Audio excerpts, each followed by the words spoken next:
Welcome everyone to blade&soul Korea 2017. My name is Joel Sophie. Along with me is Ending Life, and we're officially on the last day of blade&soul Korea for 2017. We're going to be having the wildcard event to see who gets that last third spot in the World Championship. That's going to be happening next Wednesday.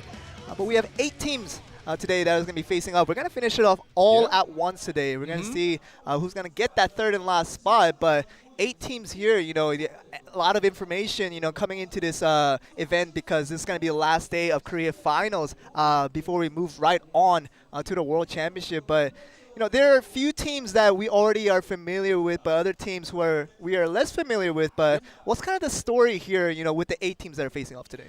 Well, like you mentioned, it's 8 teams. We have a lot of teams, but you guys probably thinking like, how are we gonna finish all that? It's not gonna be like tournament style that we usually had. It's just gonna be straight off eliminations. You're not gonna have a second chance. You're not gonna be playing 2 different teams, 3 different teams. Whoever you're matched up with, that's it. You're just gonna play that one team right there on the screen right now. Kureta versus CSK, OEM versus Visual, G-Touring versus OSC, IDES versus Hack. No other matchups except these. And as you see on the left side, these are the teams that you are more familiar with. These are the 4 teams that have qualified with the fighting points that they have garnered for themselves throughout Season 1 and Season 2 of 2017. But the teams on the right you see here, they are the new teams who had to go through a play-in stage right before this wildcards event actually happened. And these are the 4 final teams that made it through that play-ins to make it to this wildcard matchup. But they're as fair as that can be. We're gonna see those 4 teams made it with the fighting points face off against these newer teams on the 4 teams that are on the right side. But in the end, we're gonna have one final team to really make it to that third and final spot in the World Championship. It is exactly what we're seeing here. This is what everybody's wanting. You see the prize money from 2nd to 8th, and everybody will get some type of money even if you lose out in the first round. But the most important thing here is the World Championship main event, and this is what they're going to be a lot more valuable than the prize money can really represent. And just all teams, 8 teams, they're going to be really going for this. Exactly, and the numbers, if you see it, 2 million won, 1.5 million. It looks a lot, but take out 3 zeros at the end to make it equivalent to US dollars. Sure. It's not as much as you think for 3 players coming out into this tournament. So yes, as Joel said, placing first today in the wildcard event is the most valuable for a team to make it into Worlds, facing off so many different regions, even with NA and EU this year. So it got much bigger compared to the past couple of years. And it's really an important note that you really pointed out, because in the previous World Championships that we had in blade&soul from 2016 and before, we didn't have these Western teams really being involved in the World Championship as we will have starting next Wednesday.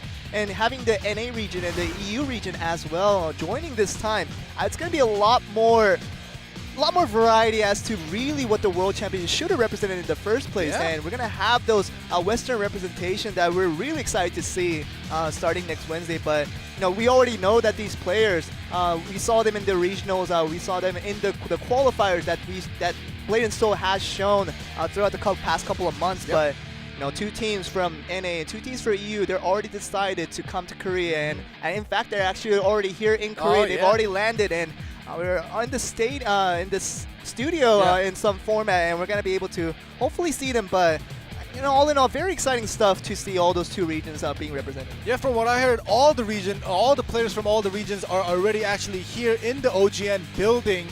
They are under us right now, a couple floors down. I actually wanted to say go and say hi to them, but unfortunately we are here casting right now. So maybe after the cast we can go down there together and ask them for some a storyline, what they got prepared for this Worlds. It's gonna be very fun and exciting for NA and EU joining with all the other Asian countries and all the other countries that has already been participating the past couple of years. And you're gonna be seeing this schedule here, which is gonna be the most important part of what we're gonna be doing in the next couple of weeks. Is the World Championship itself, the round of 16 will be held for those first 3 days, starting from the opening day on Wednesday all the way to Friday. And we're going to go on to the quarterfinals, semifinals, and through the finals as well. And we're also going to have a fever festival, very event-oriented type of thing. But it's going to be just over these 2 weeks. We're going to be starting next Wednesday and just going through each stage. And we're going to be going through the World Championship with these 2 new regions represented for us. It's going to be a very exciting thing.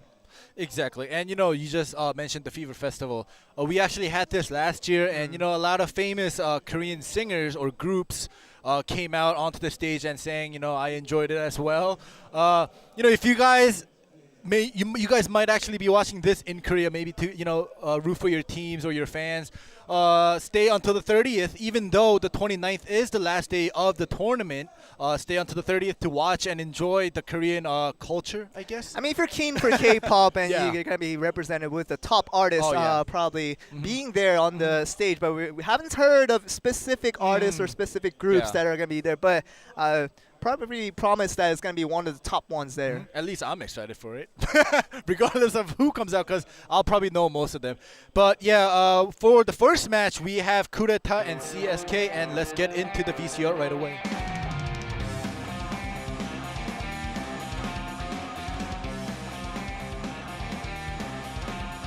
안녕하세요. 저희는 쿠데타 팀의 김신겸, 김변우, 권혁우입니다.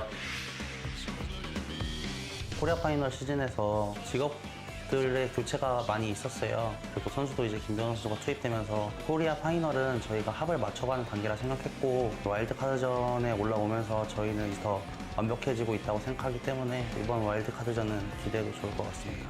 워카전에서 코리안 파이널 때 못했던 부분을 한 번 더 보완을 하고 1등을 올라가서 월챔 때 우승하고 가도록 하겠습니다.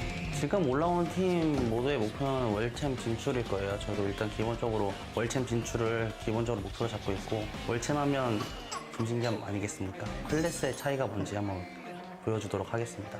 한국 대표인을 뽑는 자리에서 저희가 없으면 좀 섭하지 않나 싶습니다. 와일드카드전에서 꼭 1등을 해서 한국 대표로 월드 챔피언십에 참가할 수 있도록 하겠습니다.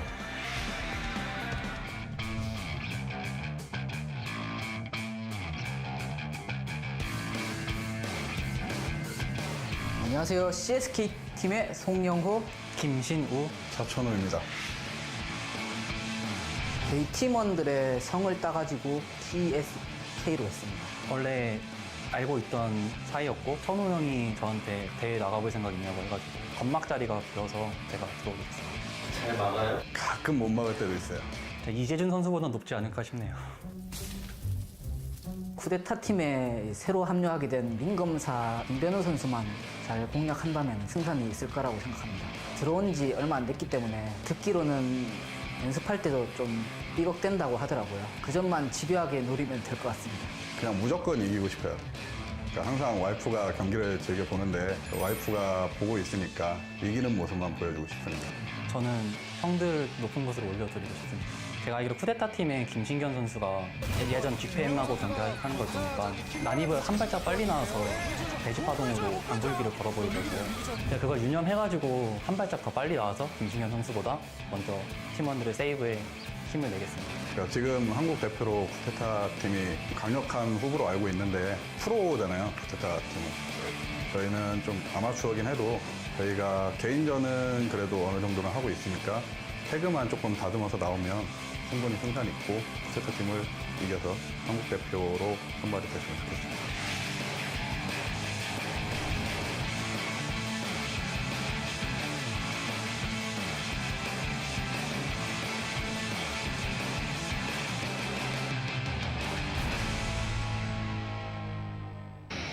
Oh, and the down tone. I heard that.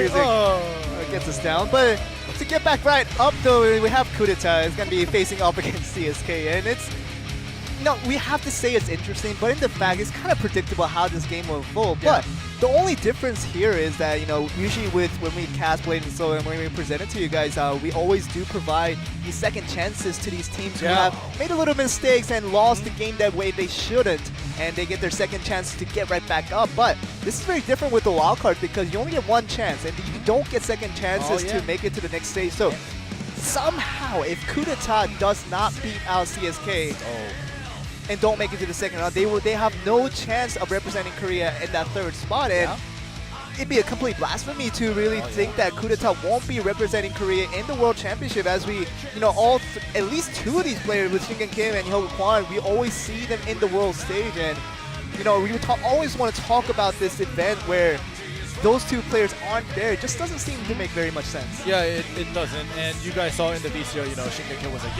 if you think about Worlds, who do you think about? And he was mentioning, about himself. But anyways, as you mentioned, if Coup d'etat does not make it today, that's gonna be very, very tragic for this Worlds, because we don't have the two players that has been winning and been going to the World for the past 3-4 years. And I just also want to mention that today, the first half of these matchups are best out of 4, so it's not best out of 7. Yeah. There's not going to be many matchups. Yeah. So, they have to play hard, try hard mode from the start for both of the teams. And room for error is a lot less when there's a best of 4 and just make one little mistake over and over again, and you could lose out a battle that you really should have thought you would have won. So with Coup d'etat, they're in the rebuilding process, and we saw that clearly from the Korea finals when they brought up Yeon and Kim into the lineup.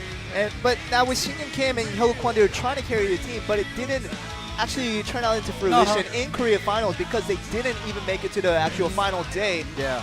But this match 1 coming up, right, with Shin and Kim bringing out the Soul Fighter, I think he's going to really stick to that class. Just kind of change the subject, but just all together, Coup d'etat has to keep their focus, has to maintain their concentration to really limit any kind of mistake they potentially could have, because they really need to beat up this team and the other teams in order to represent Korea. Exactly. And, for CSK, who will be coming out first is Chunho Cha, the assassin. The guy that has his waifu watching this right now on the live stage, actually, right now. Playing for your waifu, man. Yeah, waifu. He has to play well, no mistakes allowed. And it's going to be the first match, though. It is against a very formidable opponent we know very well, Shin Kim. Going to be back on that Soul Fighter, which he has found mixed results in Korea finals throughout with that Soul Fighter because it has the recent, the massive nerf that it has shown since last year. But Shin Kim, it is Shin Kim, and then we expect no less than a perfect performance to beat out his opponent every single time. Just expecting to do the same here. Yeah, let's hope he doesn't get the Soul Fighter nerfed again, even though it already got super big nerfs, but the music has changed, and we will be getting into our first match of the wildcard event. Let's get it on.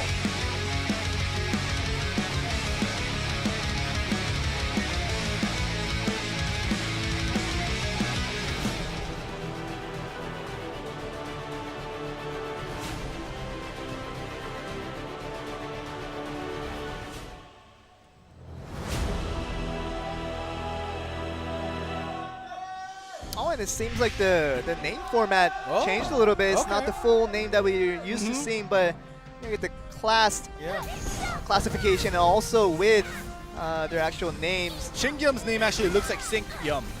Sink Yum? I get that. I totally get that. All right, there we go. We have started, and the Lotus of Escape has already been used by Chunho. Yeah. And this is exactly where the Soul Fighter can be so advantageous, because in a tag match, when you heal up so much, it actually backfires against you if it does go to the damage chart. But in a singles match, you can heal up as much as you want, and as long as you win, that's all that matters. And all that extra health that you could get with the Soul Fighter can help you in the long run. But no matter about that, Chunho Cha actually doing a very good job for the most part. He has been using his mobility and going aggressive, but he is out of both escapes right now, and Shin Kim is just going to have his way! And this is going to be very much it for Shin Kim, getting at the first win as we expected, but Chunho Cha, he probably would have went for the all-in if he knew that Shin Kim had, didn't have all his escapes available, but in the end, he tried going all in. Didn't get enough damage to finish him off, but that just gave room for Shin Kim to finish him off. Yeah, so right now, in this first matchup, Shin Kim was very calm, he was very confident, and Chunho Cha was actually, it seemed as if he was confident, but in his plays, if you notice, he was playing it so aggressive, and he was playing it very flashy, using his Lotus of Escape and his stealth.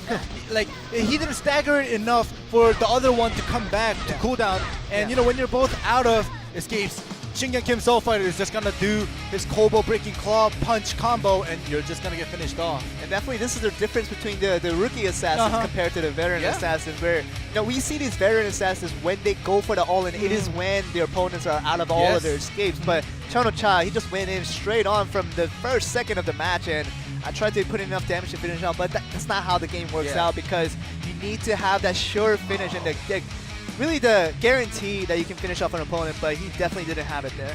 Yeah, and we will be seeing who's going to come out for the second one. And we have Hyogo Kwon and Young Ho Sung. Definitely we can see Coup d'etat trying to play it safe, putting out the best two players in their team to go out for the singles to secure them for these 2 points and trying to hope win out the tag match in the end is exactly what they're trying to do. But Hyogo Kwon is going to be the second man out. He's going to be on the Destroyer, and we've heard news that he's been more on the Warlock these days, but he's going to bring out the Destroyer for now for the singles in game 2. But up against Young Ho Sung, he's going to be playing the Summoner, actually. It's going to be a very interesting pick that we haven't seen in a long time, but the Summoner, how does he play against the Destroyer conventionally? Well, it depends. If the Summoner is able to keep his distance against, the Destroyer and, poke him down, obviously Summoner has the advantage, but we'll have to see what happens in this second match. Game 2 will come right underway. Hyogo Kwon going up against Young Ho Sung on the second match of this series. Let's get the match underway. Let's get it on.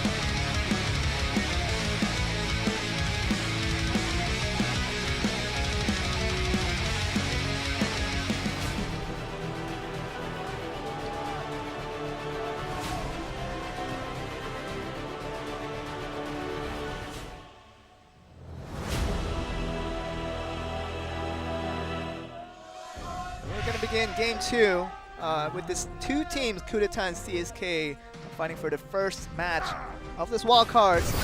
Game 1 wasn't too much of a surprise because we expected Shinhancard to beat out every 3 of these opponents, but my god, Hyogo Kwon really going for it all. There's nothing the Summoner can do.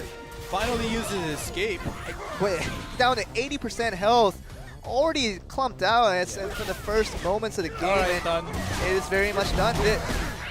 Alright.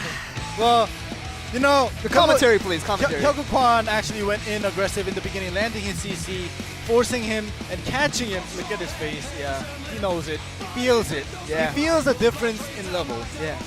But anyways, Hyogo Kwon landing that first CC and then catching that, back roll and, going all out, landing that smash, doing tons of damage in the beginning, forced the Summoner to use his tab escape, early, after losing 70%, 80% health, and that was what, 10 to 50 seconds into the Literally. game. Yeah. And when you're out of escape as a Summoner, and the Destroyer is just gonna, if you're out of escapes, you're just done. And it's Hyogo Kwon who has already experienced the victory in a championship, so he's not gonna let that chance go. I'm just looking at the screen. There's nothing to say other than Hyogo Kwon. It's very really straightforward. Very straightforward, going aggressively, and when that connects with the Destroyer, there's so much damage potential once that actually connects, but really showed us what a Destroyer can do once the opportunity is given to you. But whether we're gonna go, I don't know if Hyogo Kwon's gonna go back to the Destroyer compared to his Warlock plan that he initially had. I want to see if he goes back to Destroyer for this next tag match coming up, but this Destroyer looking very good as we usually expect it to, but right now we expect the Coup d'etat to be outclassing CSK for most of the matches, and they're doing exactly so, maybe to even a greater extent than what we expected, but CSK somehow they're gonna have to put up a fight to gain back that 2 points in this next tag match coming up, but that's the only way they're gonna do it. Yeah, and I also want to blame the cat for the Summoner, because the cat, he didn't do anything. He didn't put a CC in. He didn't have much time to do anything. You gotta train your cat. For all you Summoners out there, train your cat. He is the main character. Hey, it's about when it's the animal trying to help you out, get the win. That is exactly what really needed there for CSK. But second match, very one-sided, just as the first match did, and like we predicted, it was going to be a one-sided event throughout this series between Coup d'etat and CSK. We didn't expect it to be as dominating as this, but match 3 is going to tell us certain stories of how this match will unfold, whether it's just going to end right here in game 3. Yeah, exactly. And like we said before early on in the broadcast, we do not have a lot of information of some of these new teams. Yeah. So, for example, CSK, we didn't know, what their skill level was, but after today, we will get to know. And if we ever see these players again in the future, we'll kind of know what level they're on compared to Coup d'etat, even though Coup d'etat is probably one of the better teams in Korea. But it is important for Coup d'etat to never lose focus, and they're going to have one more win to finish out this series as they would go up against this tag match against CSK. Game 3 coming right up. Let's get it on.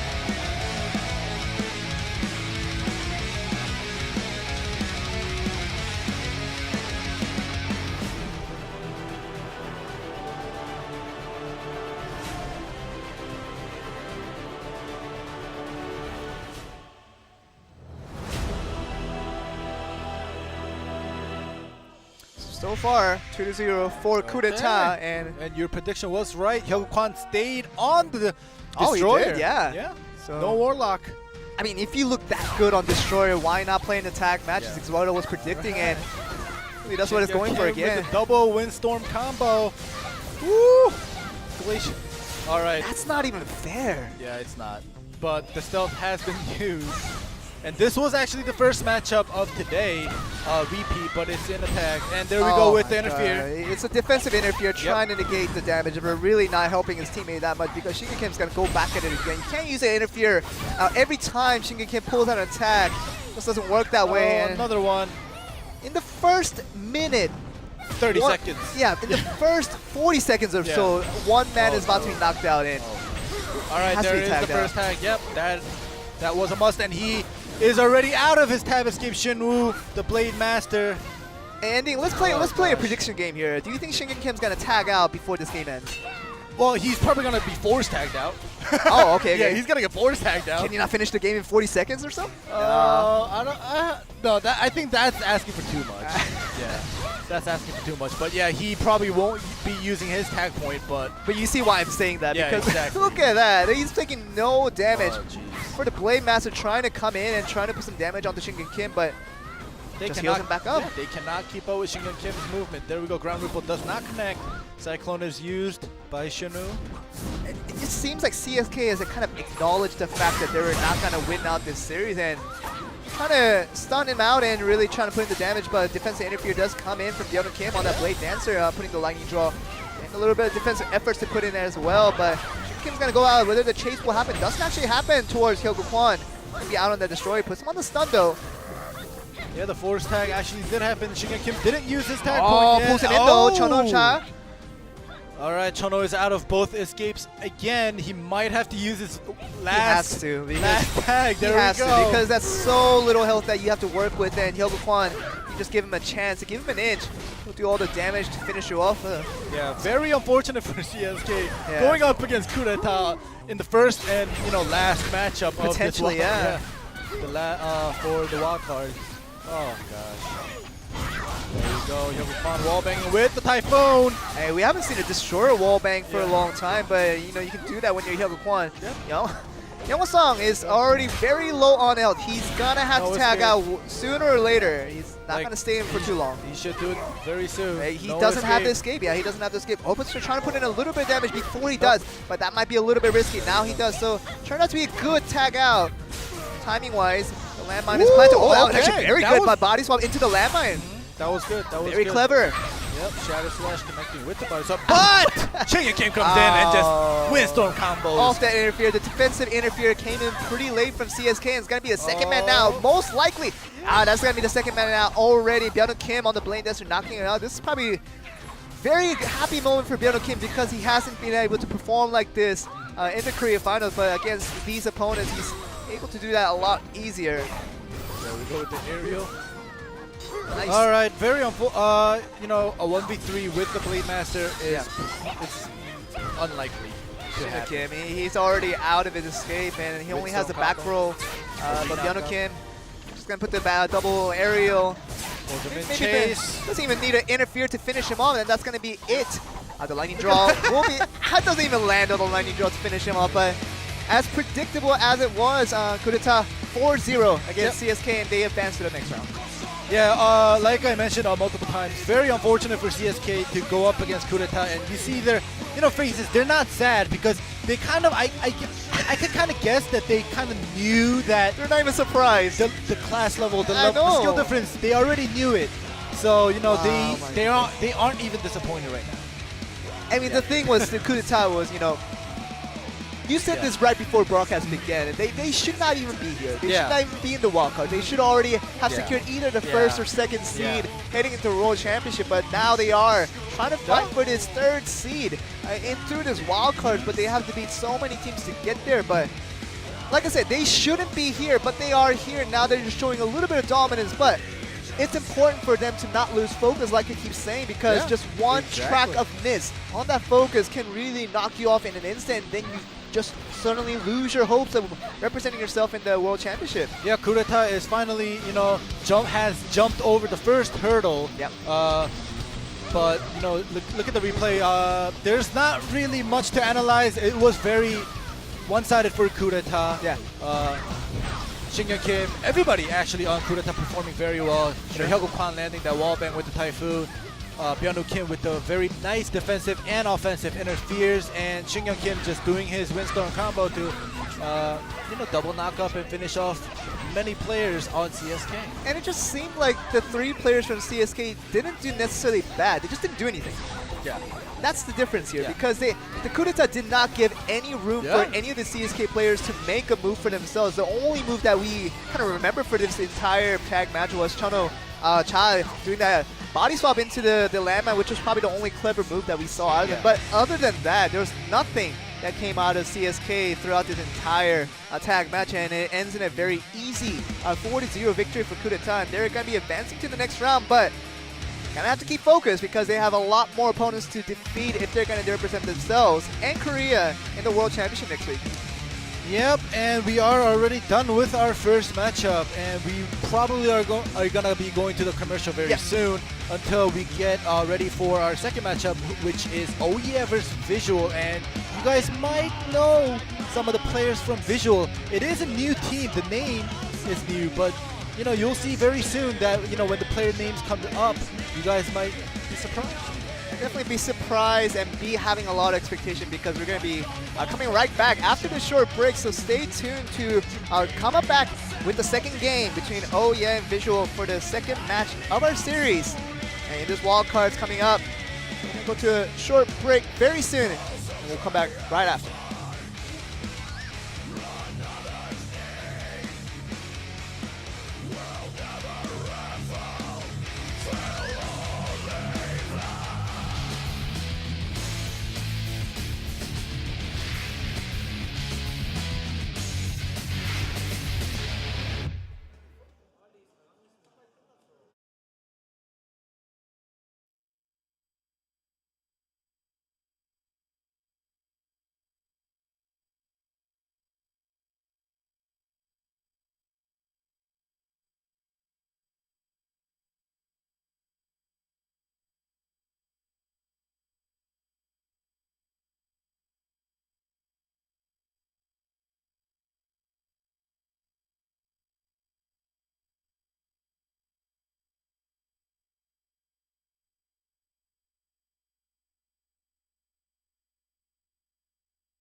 박주영 선수입니다.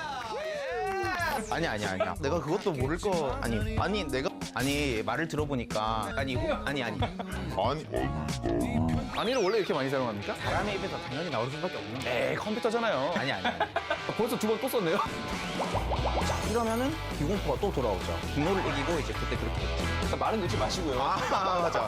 말을 놓을 거예요, 정신을 놓을 거예요. 둘 중에 하나만 넣죠. 근데 이게 둘 다 어떻게 될지 몰라서 일단 한번 보면서.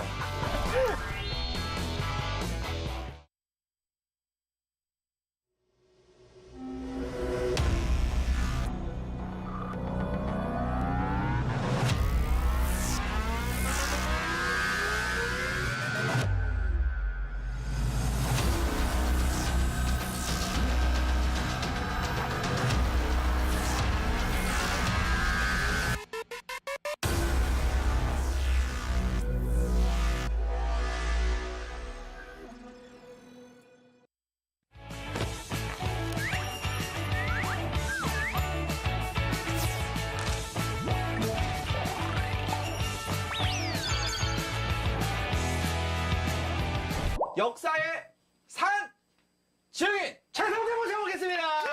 뭐 다들 아시겠지만 뭐 세계적인 역사 최성진 인사 올리겠습니다. 반갑습니다. 저는 사실상 콜 계산 이 앞에 있는 한준호 선수처럼 계산 같은 거 안 합니다. 계산 같은 거 없이 그냥 제 느낌 오는 대로 하는 겁니다. 진짜입니다. 저는 저 믿고 생각하시고 오시면 됩니다. 준비하신 좀 이렇게 콤보를 한번 설명을 해주시면서 이 지진이라는 기절은 3초기 때문에 평탑하게 평까지 들어가는 겁니다. 평탑하게 평파 3회 7대. 7대네요. 정확하게 들어가면 7대. 평파 3회 평타까지 자, 한번 해보겠습니다. 일단. 네. 셋, 넷. 기가 막 깔끔하다. 맞죠. 와, 요거 다르지 깔끔했어요. 않습니까? 오, 다르지 않습니까? 역시 월드 디스트로이어. 잠시만요. 네. 평파 3번이라고 하셨는데 4번 하셨어요. 그래요? 네. 하나, 둘, 셋, 넷, 다 7번 아니었나요? 다요 7번. 다시 한번 해보세요. 잘 보십시오, 형님. 네. 진짜? 하나, 둘, 셋, 넷, 평타. 맞네요. 이게 평탑하게 평타. 자, 여러분 잘 기억하시죠. 3초 기절에는 평파 4회에 평타 한 방 더까지 총 9방이 들어가는 겁니다. 9방이 들어갔던 7번이 아니에요. 네. 다음 거 보여주시죠. 그럼 일단은 지진하고 격돌까지 한번 보여드리겠습니다. 알겠습니다. 지진의 완벽하고. 격돌까지.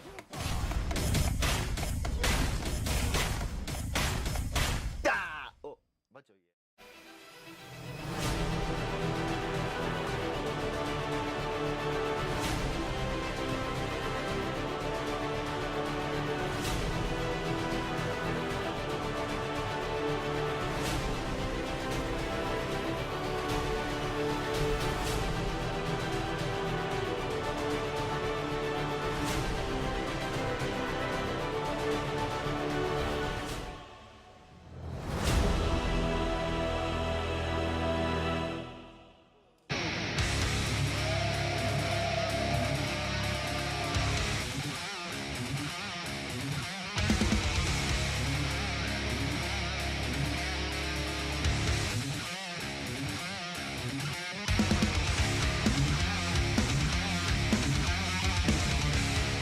Welcome back everyone to blade&soul Korea Wildcards, and we are done with the first match between Coup d'etat and CSK, and it's predicting as it was 4-0 defeat for CSK, and they are already eliminated, so they won't be representing Korea, sadly. But Coup d'etat one step further to their hopes to really represent Korea with that third and final spot still available. But we're going to move on to game 2. We're going to actually see who the Coup d'etat's next opponent will be based on the winner from this next upcoming match. We have Oya versus Visual, and whoever wins this matchup will be going up against Coup d'etat, as Joel mentioned. And regardless of which team makes it up, is definitely also going to have a hard time against Coup d'etat. Let's hope not as bad as CSK. Yeah. I hope. Guys, I'm still cringing from that first match. It was so one-sided. But the second match, I can personally guarantee it won't be as one-sided as the first match, because the second team with the Visual is a new team that you guys might not be familiar with. But as you see in the VCR, you have very familiar faces.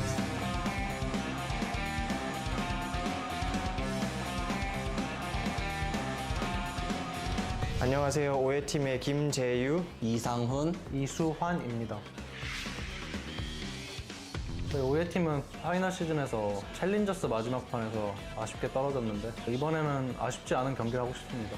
와일드카드전 저희가 준비함에 있어서 저희가 이제 팀으로 뭘 태그 연습을 한다기보다 일단 개인전 위주로 더 준비를 했고요. 나가서 좋은 성적을 거두는 것도 좋지만 가서 재밌게 한다고 생각하고 이번에는 그런 정신으로 대회에 임하도록 노력하겠습니다. 저번 파이널에서는 좀 부진할 모습을 보였지만 이번에는 연습을 좀 더 열심히 해서 저의 신앙심이 어디까지 통할까 이번에 한번 시험해보고 싶은데 열심히 하겠습니다. 너무 대회에 부담을 가지기보다는 그냥 팀원들끼리 즐기면서 하다 보면 뭐 계속 이기다 보면 한국 대표도 할 수 있고 그렇게 될 수 있지 않을까요?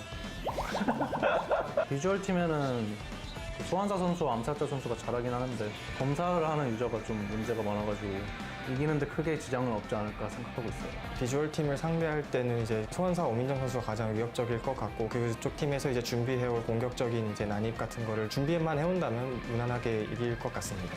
검사를 플레이고 하고 계신 이재윤 선수가 저희의 승리를 열어주지 않을까 기대하고 있겠습니다. 첫 경기를 가져가도록 하겠습니다.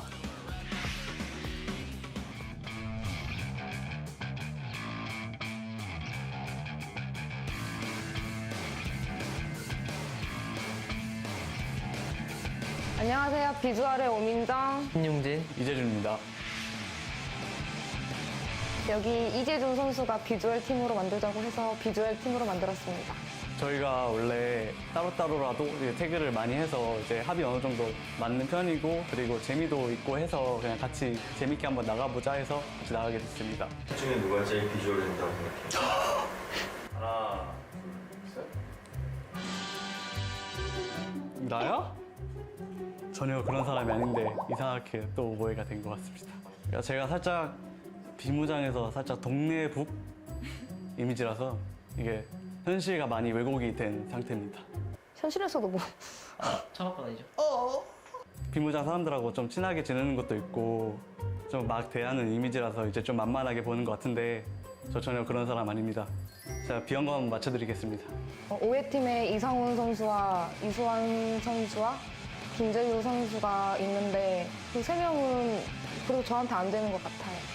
플레이가 너무 공격적으로 들어오는 것도 있는데 그만큼 저희 팀은 공격도 확실하고 방어도 확실해서 저희가 이번 오해팀이랑 붙었을 때는 저희가 쉽게 이길 것 같아요. 고양이 없는데 이길 수 있을 것 같아요. 아니요. 걔네 고양이 죽일 것 같다. 일단 목표는 제가 저번에 파이널 때 나왔을 때 한 번도 이겨보지 못했기 때문에 일단 1승부터 챙기는 걸로 하겠습니다. 너무 소소하다. 누가 뭐라 하든 그냥 저는 제 목표만 보고 달려갈 거기 때문에 그냥 나머지는 그냥 시기와 질투로 귀엽게 보겠습니다.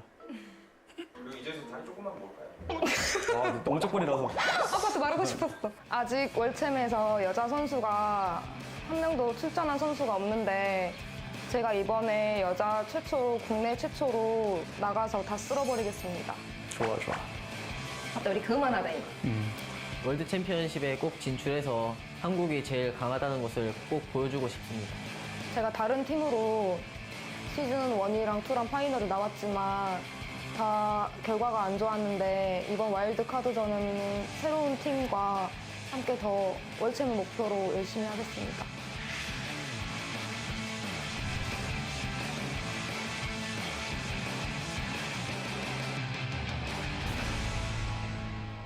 There you go, those two teams I've been talking about because Visual, they have these three players, but they're not new players. I mean, Min Jung-woo, that's probably the most recognizable player in this team because she has been with GFAM along with Suwon Kim and also Won-Shik Lee on the Blade Master, and she's not in the team anymore. So any speculation that you guys want to make, you guys are free to do so. So she is out of that team, and now she is with two new teammates. Most significantly, with Yongjin Shin is the player that I remember the most from Korea Finals because he was in a brand new team as the only assassin in the team, and he has really showed a dynamicism that I haven't seen from a rookie player for a long time. And Yongjin Shin is with this Min Jung-woo new player and also Jejun Lee as well. And this new team called Visual, they might make a little more surprise than you think. Yeah, like you mentioned, Yongjin Sin, that's how he spells it. he was on a team called Chobo, and you know it actually means newbie in Korean. But he was actually performing not like a noob, but he was performing like a pro. And if you guys might be kind of confused because he did have more blonde hair, but he did dye it back or to black. But yes, this is the assassin from Chobo who was performing extraordinarily, even though he, you know, didn't make it up too high. Hey, but you know, he only has an assassin registered for his class, but that's the only class he needs because he's so spectacular at it. And I'm just really excited to how this new dynamic with these new teammates are going to really turn out because Jae-Jun Lee is the one with a lot more question marks because we've seen him perform in his other team that we've seen in the Korea finals. He didn't do particularly well. But to be fair, his entire team didn't do particularly well either. So, you know, real true talent of Jae-Jun Lee is still under speculation because we don't know how he's going to do with his new teammates. But you know what I can say for sure is that there is definitely the experienced team compared to the 6 players that are in here. But is probably the least memorable player, the team of 3 players that we've seen in the Korea finals, and I just can say that, you know, Min Jung-oh, Youngjin Shin, those players are definitely more memorable and more that really are on the back of our heads going into this wildcards. Yeah, let's see. But even though, like you said, wasn't that memorable, but they did stay as a team from Korea finals. So let's see if them staying as a team throughout, you know, a couple of seasons, you know, made them better, level up a step maybe, even though the other team Visual has Youngjin Shin and Min Jung-oh, who are more memorable compared to the team but you know, they're a new composition, new team that are made up with new players. So let's see which team has better teamwork. And we've seen cases where, you know, the new players didn't work out and sometimes they did, and we're going to see whether this new team called Visual can face off against in this first match in the singles with Sang-Won Kim versus Min Jung-oh on the first match. Let's get it on.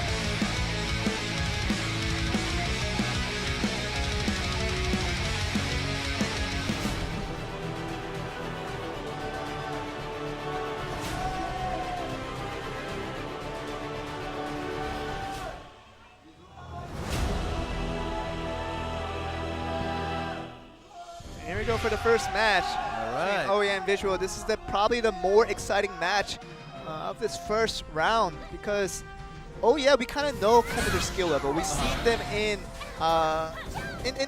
few parts of 2017. We've seen them most recently in the Korea finals. They didn't do that spectacularly, but this new team, Visual, it's going to be a really interesting team to look out for because they have these players that we remember. How they form in the chemistry is going to be the big question here, but Min Jung-oh putting up a fight against Sang-Won Lee so far. Yeah, at least it isn't as one-sided as the first matchup against Kurata vs CSK. Min Jung-oh did take some damage right now, but she did take out his Lotus of Escape. Yeah. Right. Oh, there we go. Min Jung-oh's Tab Escape is also out. Yeah. If she gets CC'd, Sang-Won Lee might have his way. Sang-Won Lee is going for the cat, trying to knock him out, but Cat has a lot of health that they can work with. So Min Jung-oh not going great for the first part of this matchup, but it's okay. The Cat is doing work right now. It is, and taking out his stealth. And Summoner really can finish an opponent in one strike, but the webbing onto the landmine, it's gonna be popped. Not good. 10 seconds. seconds. It comes up. The poison breath is enough to finish her off, and there you go. This guy is very funny, by the way. He's like, I saw an interview. I couldn't stop laughing. You guys couldn't hear the audio, but is a very much a character in itself, and he gets the first win for over Visual. Now Visual has a lot more work cut out for them. Just a reminder that this is the best of 4, so there's not many matches to be played until the winner is decided. But the first match, the first point, does go over to Yeah, I don't know if you just saw it. Sang-Won Lee was actually, you know, giving a kind of like a I got you kind of point, a little provocation. Yeah, he's like I got you, and you know the cameraman actually caught that. It was very interesting. But yeah, in the beginning, Min Jung-oh took a lot of damage, but she did save her escape until the critical moment, which, you know, allowed her to stay alive for, you know, a few more seconds.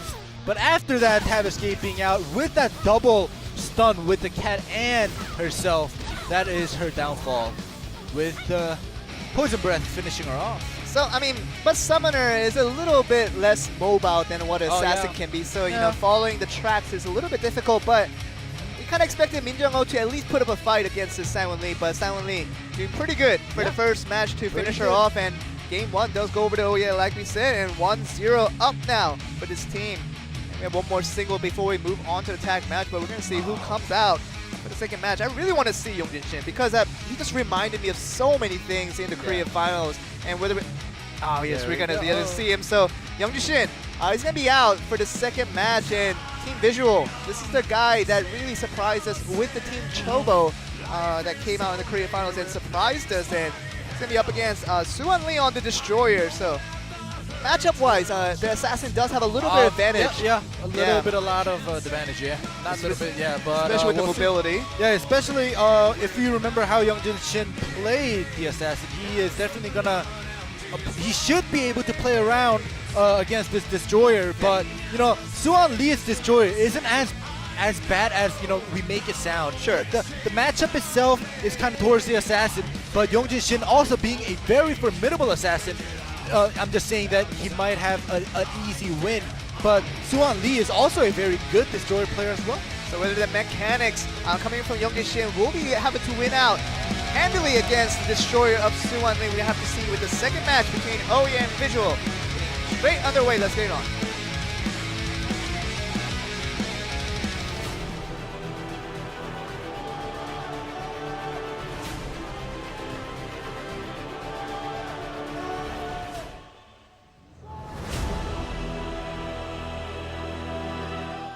Score being 1-0 so far towards OEN. It's going to be Visual's chance to pick up a point for themselves as Yongjin Shin on the Assassin comes out against Suwon Lee on the Destroyer. But as you mentioned, should be a pretty easy win for Yongjin Shin if he does as we expected of him. Yeah, and I also want to mention, it's not too important, but Yongjin Shin, his name is spelled Youngjin, but in Korean it's actually Yongjin. Okay. So yeah, they did spell. Well, he said he wanted it spelled that way. Yeah. So that's that. But yeah, Yongjin Shin is having his way with the Destroyer right now, and the Destroyer is out of his tab escape right now. So he's gonna take a lot of damage until he uses Persistence. This is a stellar Yongjin Shin that reminds me back of that Korea finals. I really like his playstyle because he's so mechanically talented. There's nothing that Destroyer do. He's just spinning around his axe, hoping something happens, but really nothing's gonna happen when Yongjin Shin is still 100% health and has taken no damage. About to finish him off, 100-0 with no damage taken as Yongjin Shin takes the second match for Visual and gets that 1 point back for themselves. I told you, this guy, we have to have a lot of expectation for this guy because it wasn't a fluke that he performed so well in the Korean final. I just was very much 100% sure that he was going to bring it back again with this new team. Yeah, and we talked about it during the Korea finals when he came out with Team Chobo. Yeah. His last name is spelled Sin, so he was born to play a Sin. We repeatedly said it and mentioned it many times, but I just want to say it again. You guys just all saw how he plays. He's so good. Yeah. And very just clean. Yongjin Shin, mechanically everything was flawless going up against Destroyer. He knew exactly what he had to do because the stun came up with the Poison Breath, putting as much damage with that split second that he had and putting him to the area, not allowing Suwon Lee on the Destroyer to do anything. And the Destroyer actually did stagger his Persistence and his tab escape pretty well. So when he uses Persistence, his second escape, the blue buff, he only had like 6 seconds left for his tab escape, but he couldn't last that 6 seconds against Yongjin Shin's Assassin. Probably except one bombard. Yeah. Every skill connected to it is the damage, and Yongjin Shin, this guy, I'm just personally so excited for this player. I really want to see him and the rest of the crew go very far into this wild card. So hopefully, and we're gonna see, if they beat out OEN and really face off like a coup d'etat. That's kind of my dream, really happening here. But we're gonna go into the third match. It could be finished all here because 3 points. Yeah, 3 points is gonna be deciding for us the winner of this series. And OEN Visual, they're even at 1 point. So both teams really have an equal chance of winning out this series and having their next match against coup d'etat. Yeah, exactly. Like I mentioned before, the first half of this series is best out of 4. The first team to reach 3 points. Tag worth 2 points right now, and each team having 1 point each. This tag will be the last matchup, and no second chances as we mentioned before. So this will be the last match. They have to give it all they got.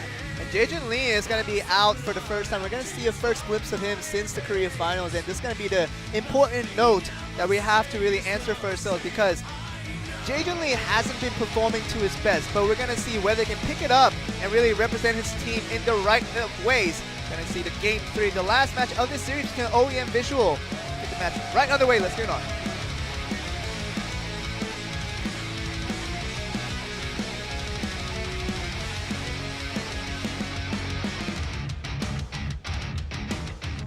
All right, we won't get the match underway right now because we did get information that there's something wrong with the skill tree where, many of you guys, when you play tag, you swap skills in between. And something about the swapping skills, there's a problem right now with... The note we're getting is there's a little bit of a technical difficulty with the skill settings, and hopefully we'll get that taken care of, and we're going to move right on to it because it's a very important match for these two teams because just winning out this match can get you into that next round, which is exactly what you're wanting. But let's talk about the two teams. Yeah. And let's talk about these two teams a little bit because this new team, Visual, Yongjin Shin, Jaejun Lee, and Min Jung-oh is the new composition here. And of course, Min Jung-oh has been that summoner in GFAM when he had the Blade Master and also the Kung Fu Master where he had to deal with. But they were in a less of a meta composition, I have to say, for GFAM, and she's in a little bit of a more, she's in a more conventional meta now. With the Assassin in the team and the Blade Master kind of serving as that Blade Dancer role, she's kind of in that new team that is a little bit more conventional meta. So right now, Min Jung-oh is going to be in this new team trying to find out the dynamics and when it's going to be working out, but it's really exciting to see how far they can really get. Well, to be honest, for me, Min Jung-oh being with GFAM and having that team composition with the non-meta picks was actually a very good composition. So it was like a meta of the non-meta picks. Sure. But right now, Min Jung-oh being with the Assassin, yeah, that is a meta pick. But Jaejun Lee coming out with the Blade Master. So Blade Master, Assassin, and a Summoner. I think just looking at the classes, it's worse. Well, I don't want to say it's bad, but it's worse compared to the composition that she was with GFAM, where she was with the Kung Fu Master and the Blade Master with the Summoner. Because, like I said, GFAM's composition with Min Jung-oh on the team was like a meta for the non-meta picks. Yeah. But right now it's kind of mixed. It's like it's not this or that. It's just a little iffy. Middle. Yeah, it's a little iffy. So we'll have to see how they play during this tag to actually decide to see if Min Jung-oh, it was the right choice for her to switch teams. And we did get further information that the skill tree bug hasn't been fixed yet, so they're still working on that. We're going to move on to the match as soon as that is resolved. But let's talk about more about the teams because there's a lot to talk about, whether OES stands in this place where they can move to the next round. Obviously, they're on that left side, which means they have, gathered the spot due to their fighting points that they have garnered for themselves throughout 2017. But they're up against a team that we necessarily don't think they should be able to beat out easily. Yeah, exactly like you said. And I'm very happy that you mentioned the left side because I just want to reiterate that, the teams on the left side, if you guys missed it, we have Kureta, Oh Yeah, G-Touring IDEPS. These are 4 teams that has been playing throughout Season 1, 2, and Korea Finals that has, gathered up fighting points. So there hasn't been big roster changes, and their same teams have come up. And, like you said, Visual, even though the name is new and the team itself may be new, but the players definitely are not new. Yeah. So they do have a very high chance against, unlike Kureta versus CSK, where CSK was a total new team with total new players that was very inexperienced. So unfortunately for them, they did get, outclassed by Kureta. But the second matchup, Oh Yeah versus Visual, it's not going to be like the first matchup. No, definitely not, because Min Jung-oh, she has shown herself time after time that once she is consistent, that she can really play up to a very high level. And Yongjin Shin, we've seen glimpses of him throughout the Korea Finals where just with enough training, with enough experience, he can be one of the top players in Blade & Soul Korea. And he's really on his step to doing so because, if somehow they beat out Oh Yeah and they somehow beat out Kureta, and make it to the finals, and maybe beat out IDEPS, they could be that third team to represent World Championship. I think you should stop casting and go write a novel. Fairy tales, they're definitely existing. Go write a fairy tale. Hey, miracles can happen, and that's exactly what I'm expecting because this team, Yongjin Shin, I'm a true fan of this guy because, he has shown swagger and something that is very uncharacteristic of a rookie that, when he showed himself for the first time in the Korea Finals. Usually when you see rookies in a rookie team, you usually see them kind of have a little bit of jitters.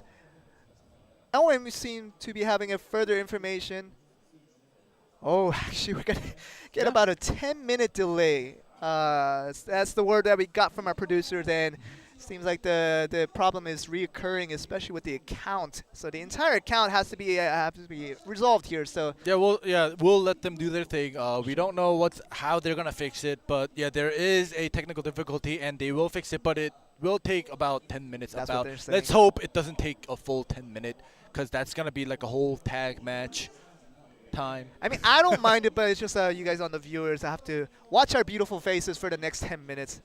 So I don't want that for you guys. Yeah, but anyways, yeah. like you were talking, what were we talking about? I was just talking about, Youngjin Shin doing really well as a rookie. So when you mentioned you being a big fan of Youngjin Shin, and he's an assassin player, and he does play very well on the assassin. But I'm gonna be honest, with Jinyu Park retiring and Daeyoung Choi stepping up as the assassin on GC Busan Blue, we do have Youngjin Shin, and he is a rookie, but a very good rookie. Really good. But I'm going to be honest, he is not up to the level of Jinyu Park or Daeyoung Choi yet, but he does definitely have the potential to get and there. Like I said, with Jinyu Park retiring, only having Daeyoung Choi as, the top assassin currently in Korea right now, Youngjin Shin definitely has, it's not as much work for him to go beat Jinyu Park and Daeyoung Choi. He can just work up to Daeyoung Choi's level, and he could get recognized as one of the best Sins in Korea. And it's really, I want to really make the argument here, because Youngjin Shin, I think the only thing that he's lacking compared to those two players that you mentioned with Jinyu Park and Daeyoung Choi is just experience. I think he didn't have enough matches to really show what his full potential can be, and just capability-wise, there's just not much room for us to see that. But it's important for him to get more opportunities to play at this pro level and really get the best experiences against these best players. But I feel like mechanically-wise, I think he's at the level of Daeyoung Choi. I just want to make that argument. All right. Well, I'm not gonna. I'm just gonna leave it at that. You can think what you think, but all right. But not up to Jinyu Park. I have to say not up to. I didn't say Jinyu Park. Only because I'm only gonna disagree with you because Jinyu Park has on record beating out a 3v1 by himself last year, and not even Daeyoung Choi has done it yet. Yeah. No one yet in a tag match has done a 3v1. Yeah. Especially not even with full health. Jinyu Park, if I remember correctly, he only had about 70% health. Okay. At that time when both of his teammates were knocked out, Yeah. and he still pulled off a 3v1 when he was on Team MSG Mega Sexy Guys with Juno Han last year. But that was amazing, and that is never going to be erased from my mind until another player, it doesn't matter what class, until another player pulls off a 3v1. And there you go on the sign here. Oh, Super okay. rookie boy is Yeah. Youngjin Shin. Is being named in Korean as by the fans Super here. rookie. Even the fans recognize how good he is, and it's really wrong to really deny the fact that he is one of the best assassins right now that we see in the scene. But just right now, ending, it's just so many things that we have to consider, heading into this World Championship. Oh, yeah. We already have GC Busan Blue. We have GC Busan Red. They're already in the World Championship. We're going to see them do great. That's fine. But this third team, who can it be? Conventionally, we would want to say coup d'etat, but they're in this rebuilding process that really have to go over so many hurdles to really get to that third place spot. But with Byung Kim, he's still having stories and rumors that he still hasn't adjusted to exactly how he wanted for the team, and there's so many work that he has to really overcome for himself to really fit himself as that third member of coup d'etat. Because Blade and Soul is as a team composed of 3 players, and losing out just one player in terms of skills and abilities and your ability to cooperate with each other is losing at 33% of your team potential. Yeah. So, Byung Kim, he has to work this thing out and just refer this rest of his teammates to really adjust to him as well. Yeah, exactly. And for the third team, for representing Korea in the Worlds, I would like to say, any team from these 8 teams could do it, but I would be lying to myself. Realistically, I would be lying to you guys. So I'm going to be a little bit more detailed, and I'm going to say one of the teams on the left side. Sure. Not because, I don't think any other teams on the right side are bad or, are not skilled enough. They are definitely skilled enough. That's why they're on here in this live stage. But all the teams on the left side, as we both mentioned multiple times today, that they are a team that has been together since season 1. So, they do have more experience as a team. So, even though some of the players on the right side are recognizable from previous teams, from team roster changes, but they're on a new team. They're with new members. So, attack point being worth 2 points, that's very critical. If your teamwork does not, fit together, regardless of how individual skill levels are, you're gonna still lose. And that team chemistry is really an important factor that can't be overlooked, especially in today's Blade and Soul, because it's not about singles anymore. It's just all about that tag holding so many points for throughout a series. And when you have 2 points and 3 points in the very end, counting towards just one tag win, it's so important for that team chemistry to work out for your team. If you're gonna get those 2 points and get that even 3 points in the end to win out at all. But even the teams right now, they're kind of mentioning about the fact that they kind of want to just focus a little more on tag because they can lose out a little bit of singles, just a couple of each time. But as long as they win all the tags, they're guaranteed the victory in a series. So, with tag holding so much importance nowadays, it's not all about the individual abilities, like you're saying. It's just so many things about team chemistry and that time they spent together to really formulate that all together. It's kind of the important thing to really watch out for all these teams here. Yeah, exactly. That I'm very glad that you mentioned that point about the team composition and the teamwork, because that is probably one of the reasons why coup d'etat is here in this wildcard event. Yeah. Because last year, if you guys remember, in 2016, singles and tag was separated, and we did do an event match with this build-up, this mix and match style last year for events. But last year, if you remember, Shinhyun Kim on the singles, he dominated everybody with the Soul Fighter, getting it nerfed. And even on tag matches, he was on team winners composed of Hyegu Kwan, Shinhyun Kim, and Jung Ho-yoon, the 3 winners of the previous years in the champion. So they got 3 champions, and unfortunately, they did place only 2nd in the tag finals because they were beaten by GC Busan.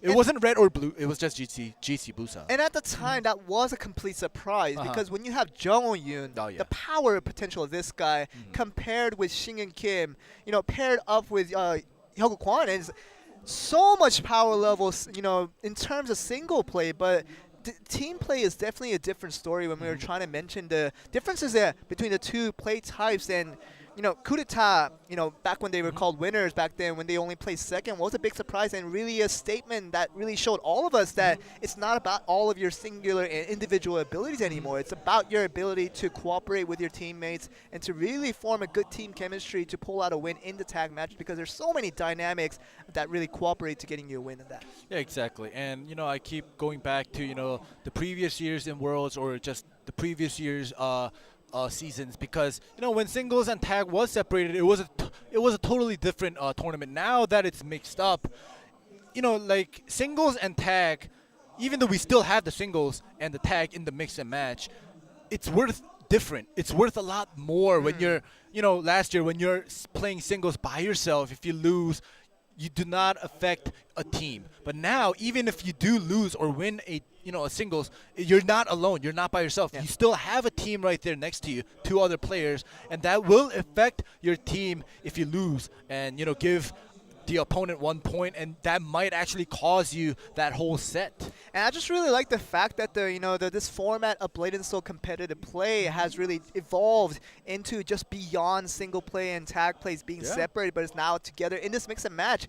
And another thing that has changed, as we mentioned in the introduction of this broadcast, was that the 2 new regions of NA and EU joining the squad of this World Championship is one of the most interesting things of 2017. And we saw these teams in the qualifier. We saw these teams really fighting it out in the finals and really just trying to make their statements. But we got already confirmed the 2 NA teams and the 2 EU teams that we saw already making it to the World Championship. We're going to see them next week. Hopefully we get to see a little bit of them today, because I want to at least say hi and just kind of introduce ourselves to them a little bit. But, just hi? You just got to say just hi? What do you want me to say then?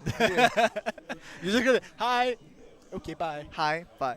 So, but, what I want to say ending is there's so many different dynamics to World Championship this year, because we know that we've always had some viewers from NA, and we had viewers watching from Europe as well, and they didn't get their own representation from their home regions to in this World Championship, because it wouldn't be a World Championship without the Western teams being represented, and I'm really just glad that it's actually finally being able to be realized to actually be doing so. So, you know, with this 2 teams coming from both regions, you know, I'm just so excited to, you know, see how these teams will perform against the Korean side and also the rest of the Asian regions as well. Yeah, I'm gonna you know, open up a little bit, saying, you know, I'm gonna root for the NA and EU team. No bias. Me too. No bias on either side. But you know, Korea, you know, all the other regions that has been participating in the Worlds for the past couple of years. Yeah, we've seen them. We've seen their region compete, come to Korea, and you know, compete in the Worlds. But NA and EU is their first time. Yeah. And us being a global caster, English caster, I'm gonna actually root for the NA and EU teams. We're not obligated to cheer for the Korean teams. We're not obligated at all. I'm not gonna cheer for the Korean teams. OGN doesn't force us to cheer for the Korean teams. I've already seen the Korean teams win. I've been casting the Korean scene for the past couple of years. Forever. I'm already done. So now I'm gonna be rooting for NA and EU. So you know, when we start casting Worlds, it's gonna be it's not gonna be biased, but you know, inside my heart, I'm gonna, you know, root for the NA and EU teams. All you NA and EU fans, I'm with you guys. Let's do it. Go Tenna. Come on. The guy's spectacular. I mean, you know, I've been watching the EU more with the NA. You know, already having qualified the EU. I really wish that Cymex from the Ugly Intentions really made it to the actual World Championship, but they had to lose out against XD, which was kind of unfortunate for them. But congratulations to XD as well. You know, making it to the World Championship, but. These Intentions teams, they were the kind of teams I was rooting for, but we got one of them in the World Championship. It's going to be fine. But Tenna, this guy has been very spectacular, and just really excited to see how he will fare. You know, on that war, like, he's been literally solo carrying his team to victories and putting approximately like 70% of damage for his team every time in the tag matches. And you know, whether he can do the same against Korea will be the big question. I really would like him to, because, you know, just all about EU and NA being represented, it just creates a new dynamic, and I really want to see a fair competition, a really fierce one in this World Championship against the Korean teams. Yeah, and you know, I'm gonna be more careful. I'm not gonna mention you know, player names, just because, you know, I don't want to get bashed on later on. I don't mind being bashed on for rooting for Tenna. No, I'm not saying like rooting for Tenna or rooting for whoever is a bad thing. I'm just saying, for me personally, I'm gonna keep it, you know, broad, so later on I can say I knew it. Because, you know, just in case you're rooting for one player, and if that player does bad, I'm gonna bash on you. I'm gonna be like, he's no match. But I'm just gonna say, you know, I was rooting for NA, or I was rooting for EU. You know, I never said a specific team. You have all the right to do so if Tenna does play bad, but we're probably not gonna see that. He's gonna do pretty fine, and hopefully we're gonna move on right onto the matches. And with the intro video, let's see if we can get onto the tag match coming up.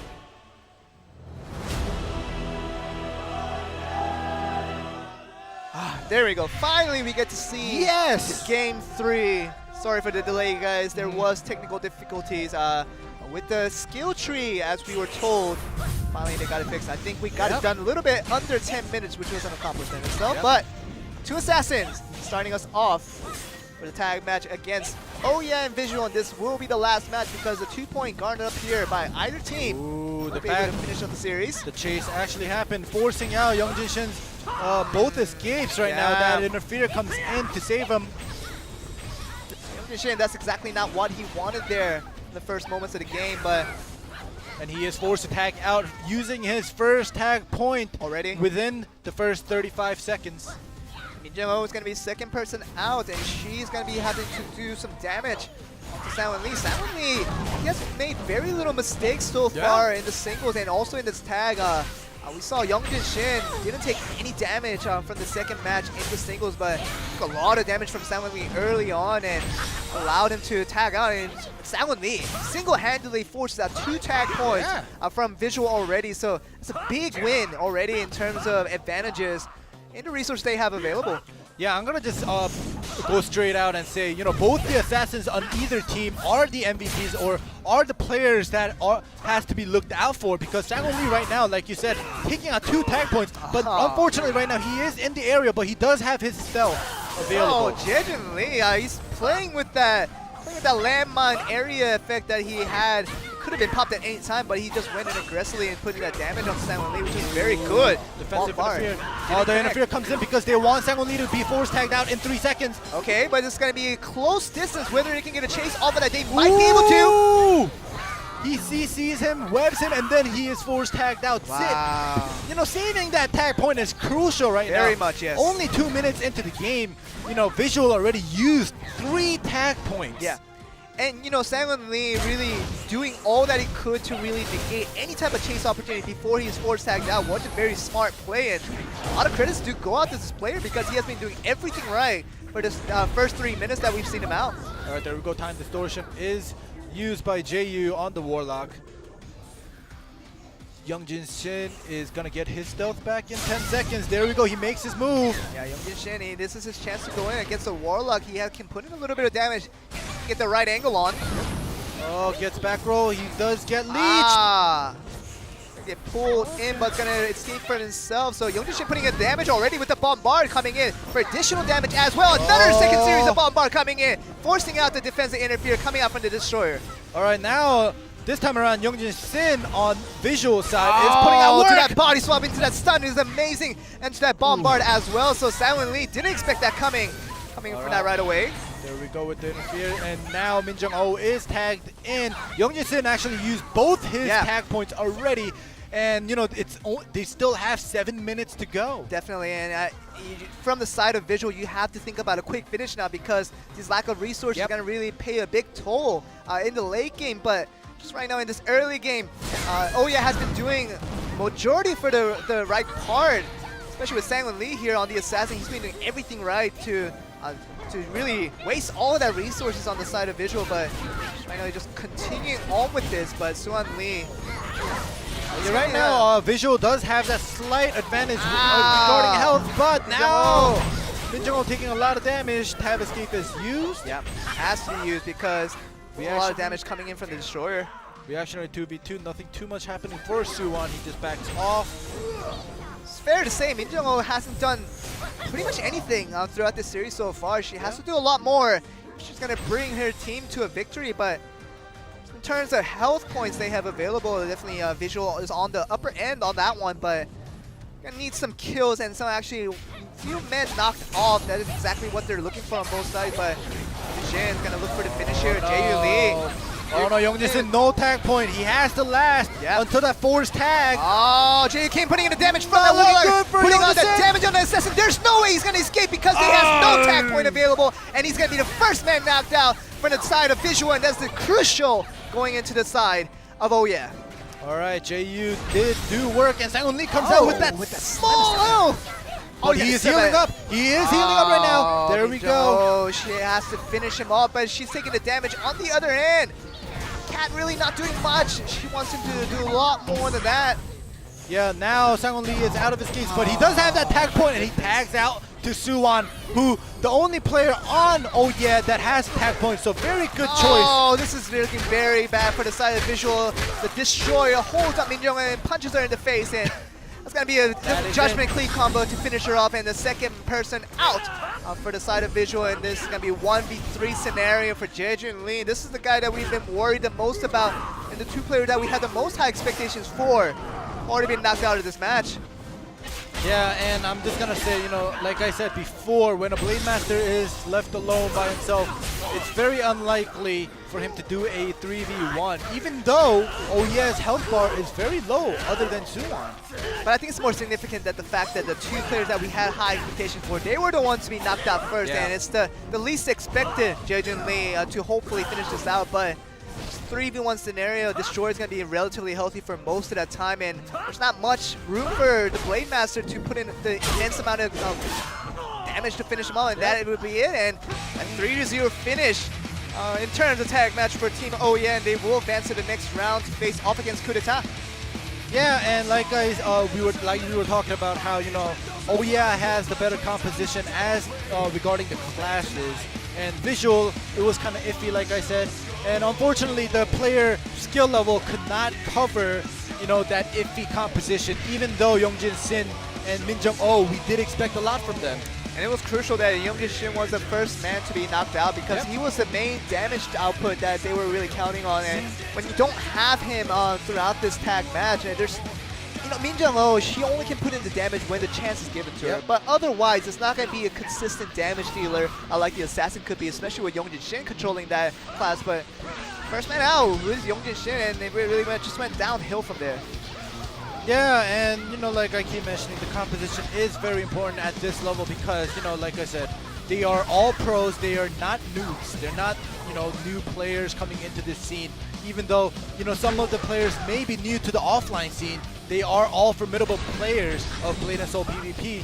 And when your composition is iffy, there is a reason why there is a meta pick. And like I mentioned, when Min Jung-oh was with GFAM, even though all three players were classes of non-meta, they still made a non-meta meta pick. Yeah. But now, on Visual Team right now, even with Youngjin Sin's formidable assassin and Min Jung-oh's very well-played summoner, they could not cover that gap of that iffiness in that composition. But you know who I have to give credits to on the side of Sangwon Lee, the assassin. He pretty much knocked out the first 3 tag points from the side of Visual early in the game. Within 2 minutes. Literally within 2 minutes, and he did work against Youngjin Shin, who was the first man out to come out to his play, and it didn't have the same effect that he showed in Game 2, but we're going to go to a short break. We're going to be coming at with the Game 3 coming to you right after this break.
오늘의 직업군가 선수 바로 주술사와 한준호 선수입니다. 예. 오늘은 저번처럼 안 당하려고. 아 그래요?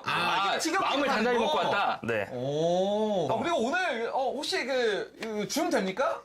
한준호 선수 준 쫙 한번 들어주세요. 끝까지 쫙 한번. 오. 이거 약간 박진효 스타일이거든요. 이거 커스터마이징에 있는 헤어 같은데. 네. 주술사가 가지고 있는 이 태그 매치에서의 역할. 이 주술사는 도대체 태그 매치에서 뭐 하는 역할을 하는 거야? 일단은 지금 주술사는 화력이죠. 화력인데요? 화력. 딜. 화력이디요. 네, 화력이고요. 네. 이구. 그리고 이제 우리 팀을 스킬을 초기화해주는 이제 잠깐만요. 사룡새도만 생각하고 있어요. 이거. 어쨌든 시간 왜곡과 그리고 그 나머지 공중 콤보 같은 것들을 이용을 한 데미지 딜링이 주 역할이다. 네. 뭐 이렇게 봐야 되는 거죠? 네. 뭐 그거 말고는 따로 역할이 없습니까? 그것만 잘하면 돼요? 네, 그것만 잘하면 돼요. 간단하네요. 네. 이게 네. 대표적으로 이제 저희 팀원을 살리기 위해서는 이제 항마진 스킬이라고. 그렇죠? 저희 팀원이 타겟팅이 안 잡히게 하는 스킬이 있고, 근데 주술사의 그 항마진의 단점은 공중에 있을 때 적용이 안 된다는 점. 그렇죠. 또 하나를 들자면 진압, 미는 스킬이 그렇죠. 있잖아요. 진압이 어떻게 보면은 좀 명장면을 그렇죠. 좀 많이 만들었어요. 그렇죠. 진압으로 인해서 이제 상대방이 공격하고 있는 걸 밀어내서 우리 팀에 잠깐 1, 2초라도 살릴 수만 있으면은 도망갈 시간을 줄 수 있으니까 그런 식으로 이제 파티원들을 보호를 해줘요. 대부분 주술사들은 암흑을 많이 쓰죠. 네.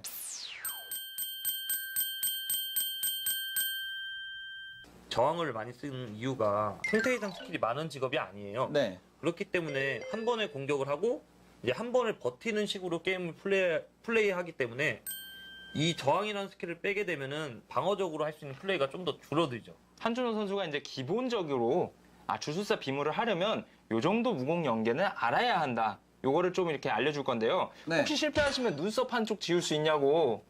에이 그러시는데 설마 지금 뭐, 실제 아니- 눈썹 아니었어요? 예? 그냥 여쭤본 거예요. 네. 갈게요. 네, 가시죠. 이것도 이유고. 셋. 아니 실패는 할 수 있죠. 가시죠. 둘, 셋. 둘, 셋. 아니에요. 잠깐만. 하나, 둘. 물티슈 주세요.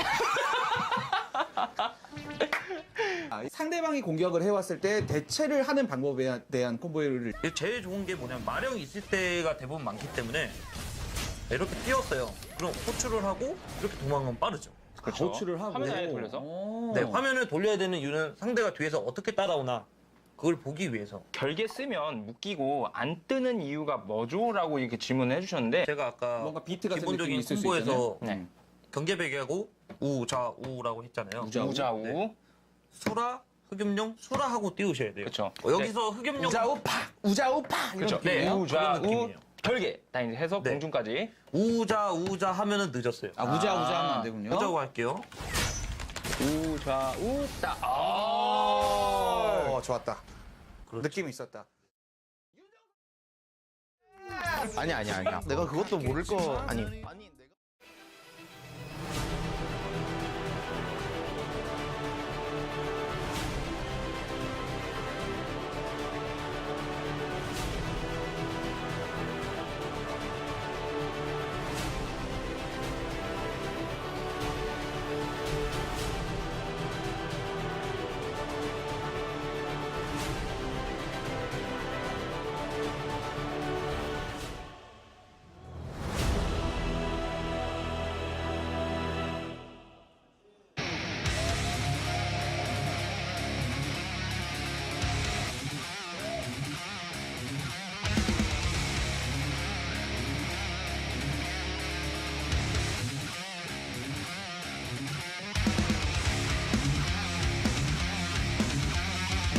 Welcome back, everyone, to Blade and Soul Korea Wildcards, and we're back with the third match of the day. We're done with the first two matches, and we already got the next part two that's going to be coming up with Coup d'etat, and oh yeah, it's going to be facing off for the first match, starting in part two of our day. Like I said, we're going to be finishing up the wild card, the entire wild card in one day today. Yeah, exactly. And, you know, like you said, part two or the second half of this wildcard event is going to be best out of 7. Right now, we are still in the first half, which is all going to be best out of 4, the first team to 3 points. And the third match is going to be G Touring versus OSC. OSC is a new team, but you might see some familiar faces there as well. But just gonna be on the heads up for that one if you guys move on to the interview videos. But we're gonna see G-Touring. What do you think of this team? Because they have, like we say, they've always made it to that last step, but they just could not get over the last hurdle to get to there where they want to be. And now they're finding themselves back in the wildcard and hoping to make a really make an effort for themselves for that last world spot. But it's going to be a lot of hurdles that they have to overcome once again, whether they can really find that little bit of energy to really overcome that. We have to find out. Yeah, G-Touring, they've always been, good at, jumping over hurdles, but let's talk about that after this VCR. 네, 안녕하세요. G-Touring 팀의 안혁기, 박경민, 차우빈입니다.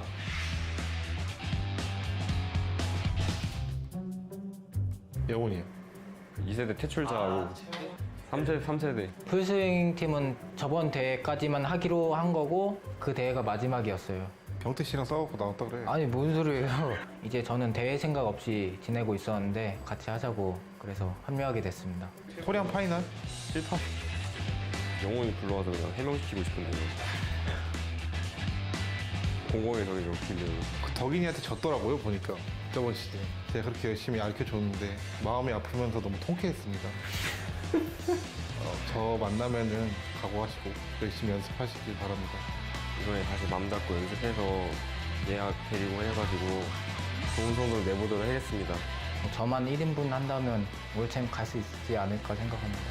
반드시 한국 대표로 참가하도록 하겠습니다. 혁기가 한국 대표가 되기를 바라고 있습니다. 나는 왜? 같은 팀인데 뭐. 그러니까.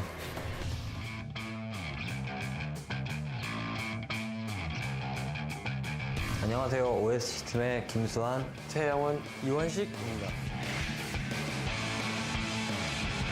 영원 이니셜들이 여자친구 성을 딴 이제 팀 이름이에요. 링 검사 하시던 그 친구분이 급작스럽게 같이 못하게 돼가지고 검사 이원식 동생을 다시 데리고 와서 하게 됐는데 OSC로 이제 그렇게 해서 팀을 나오게 됐어요.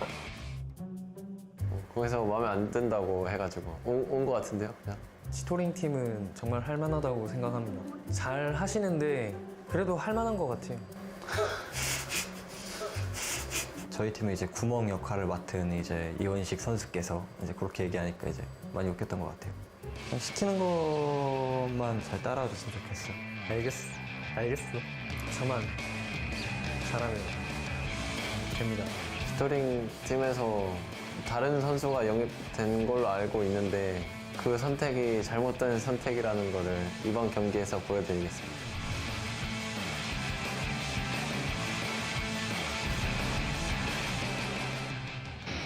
See a lot of team changes in Blade and Soul. And we saw another one here because G-Touring, they had Youngwon Che for the first time in Korea finals, and now they have abandoned him for his new team that they have created for themselves. And now Youngwon Che is in this new team called OSC. And these are the two players from GFAM that excludes Min Jung-ho, who just been eliminated in Game 2 from the earlier parts of the series. But G-Touring, as you see here, we have these three players. Two players you guys are very familiar with, Kyung-min Park and Woo Cha. You always see them in the squad of G-Touring, but they brought in a new player, Hyuki An.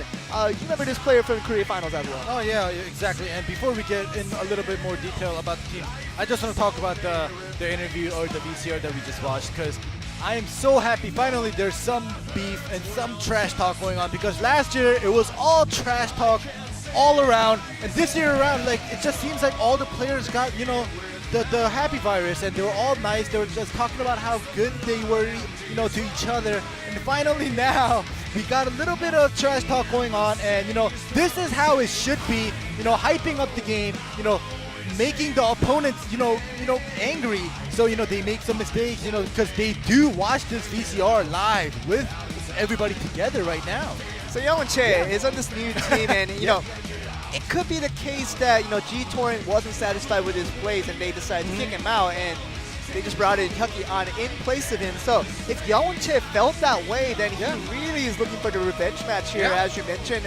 Maybe the trash talk is not just acting, but it's actually real stuff that happened behind the scenes. But Suwon Kim is going to be coming out for first match. We're going to be having the first sighting of a Kung Fu master for the first match, and it's going to be against Wubin Cha on the Warlock. But going back to the story of OSC is that, G-Fam, they abandoned, well, I can't say abandoned, but Min Jung-ho had left the team to form her new team with Visual, who didn't come out as the victors of the last series. But the most important part here is that, with this new two G-Fam players, along with Youngwon Chae, who has been pretty good on the Assassin, whether they can form a good team chemistry, they weren't able to do so in previous seasons. Yeah, we'll have to see how Youngwon Chae performs in this new team, because personally, I think he did pretty well when he was on G-Touring. I thought so too. He did pretty well when he was on Team Unknown. So I think Youngwon Chae's Assassin isn't the problem, to be honest, in my perspective. But we'll have to see how well he performs with the two new teammates. And whether he was the problem, we're going to actually find out, because the victor of this team could make statements, firm statements, against their opposition as to who was the problem in the end, whether it was G-Touring's two players that has kicked him out, whether they were the problems or whether Youngwon Chae really indeed was the problem. We're going to have to find out as a result of the match. Will tell us a little glimpse of that. Yeah, but regardless, our first match of Wubin Cha on the Warlock versus Soo-Won Kim on the KFM. Like many of you will probably think, the Warlock definitely has the advantage, over many of the classes in Blade and Soul. But I believe in Soo-Won Kim just because he's a KFM and I'm a KFM player, not because, I'm going to be biased towards Soo-Won Kim, but I'm a little bit, I have to be honest, me being a KFM player, when I see a KFM come out, I get very excited. So even though the KFM is going up against the Warlock, Soo-Won Kim's KFM, I believe in it.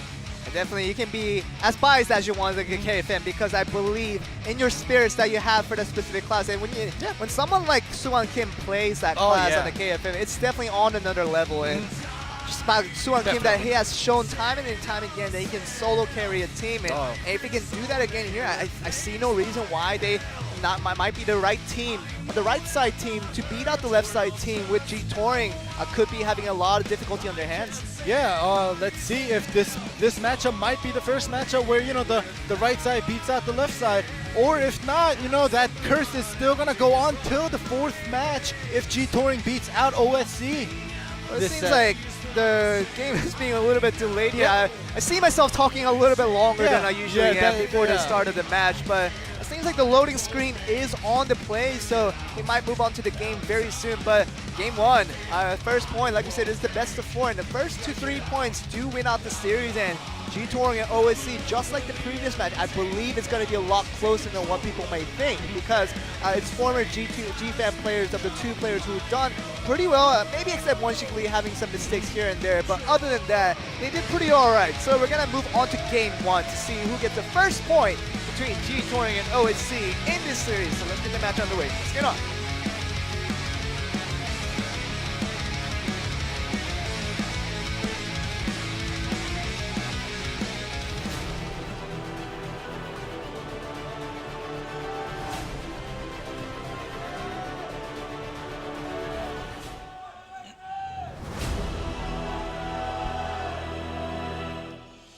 First match will begin between G-Touring and OSC, and Wubin Cha on the Warlock will be against Soo-Won Kim on his famous KFM. All right, starting with that tether blade into the double aerial. So much damage coming from the Warlock, and it gets him with the double aerial, so additional 20% damage there to approximate about 70% damage done in one try. And Kim, this is his chance to come back.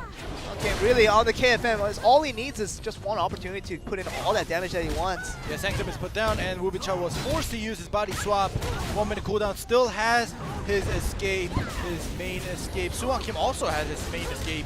There we go, time distortion is used by the Warlock.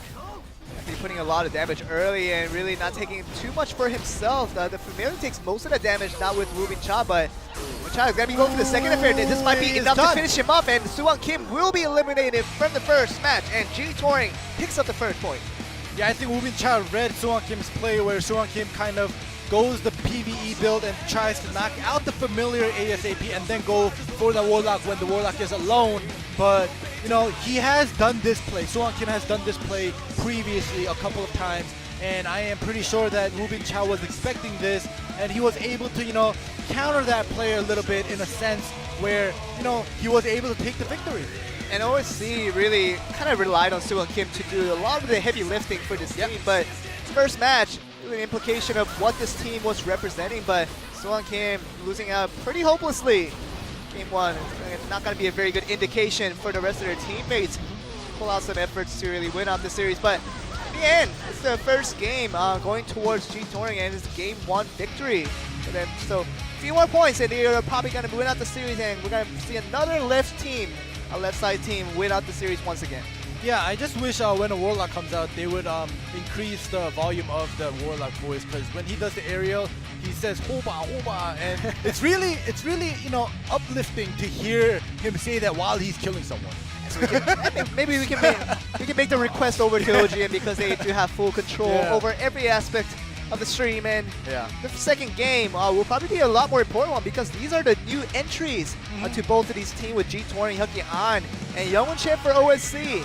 These are the new 2 players coming in for each of these sides, and there's so much to prove, because Hyuk-An, many people said that he did all right, but it wasn't great at any point in time. And Youngwon Choi, while though he did pretty well, his team did lose out very early in the stage, and a lot of different discussions that are being held between these 2 players, and both of these players have a lot to prove as to what their final results are going to be, and it's really going to show a glimpse of that in Game 2 coming right up. At the end of the day, both of these players, were moved away from their team because they thought they performed not as well. But now we will see what happens in the second match up. Let's get it on.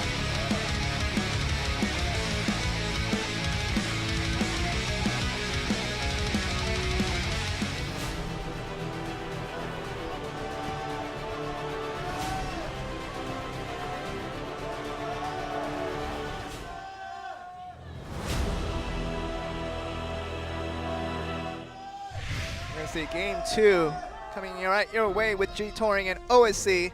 Hyuk-An on the Force Master. It's going to be up against, actually it's going to be the first sighting of Force Master for today, is it? Yeah, it is.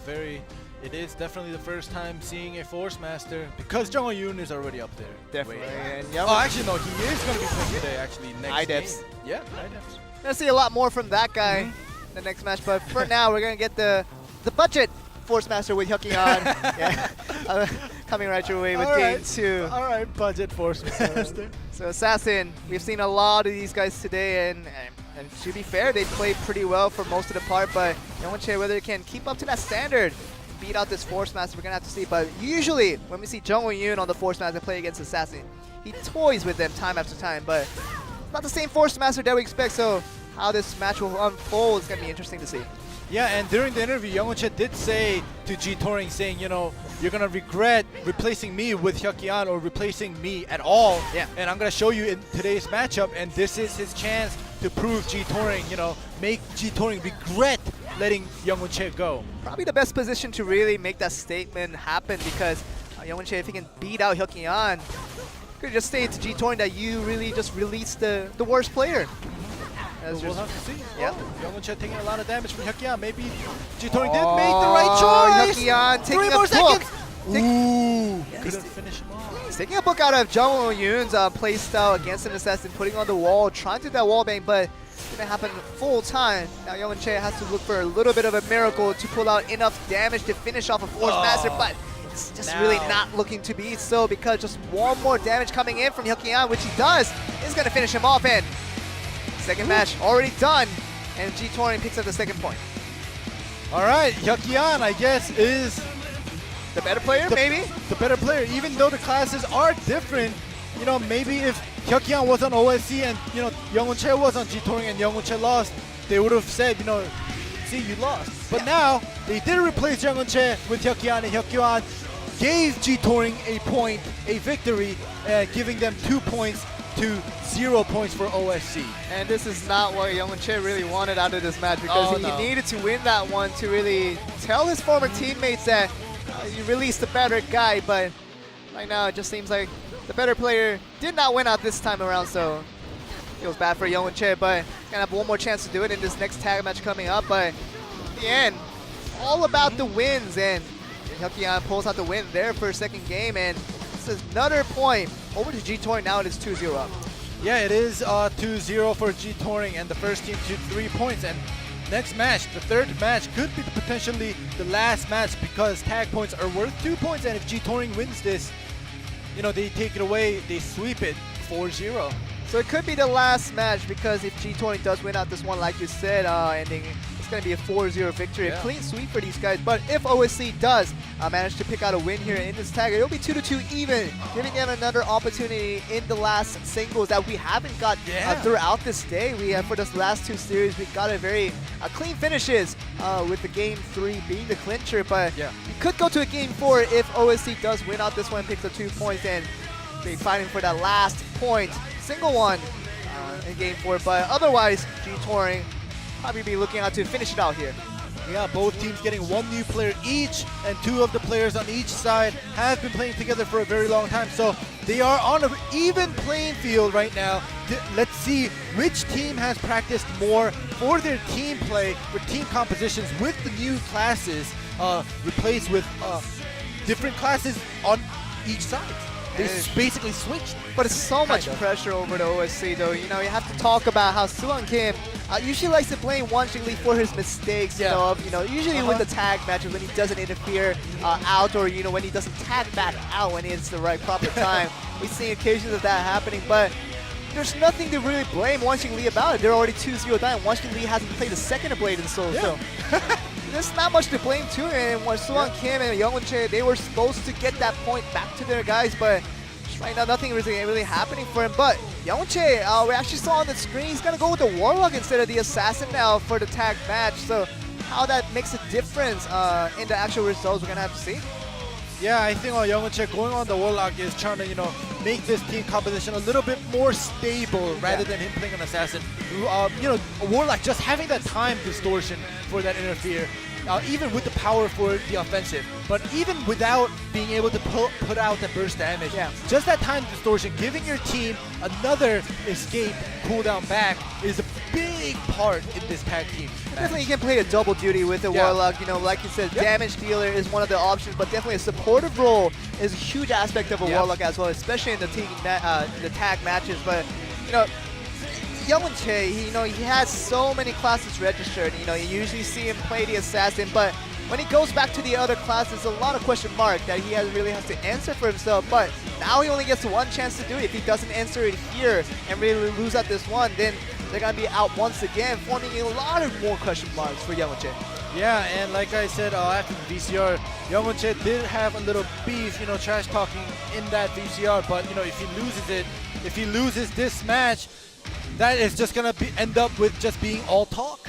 It's literally, and you don't want that. You have to walk the walk in this competitive play. And Youngwon Chae, as serious as he looks on that expression, he really wants a win here, and he at least wants a good contribution to say that I wasn't the player worthy of being released. And G-Touring, they made the decision to do so, and Youngwon Chae is trying to look for retaliation now from that decision. But I'm gonna say, it's gonna take a lot to get a win out of G-Touring. Even if you win out this one in this tag match, it still won't be over. You have to win out the singles after that to make that happen. Yeah, and the music has changed, and we will be going into our third match, a tag matchup with no Assassin on either side. Let's get it on.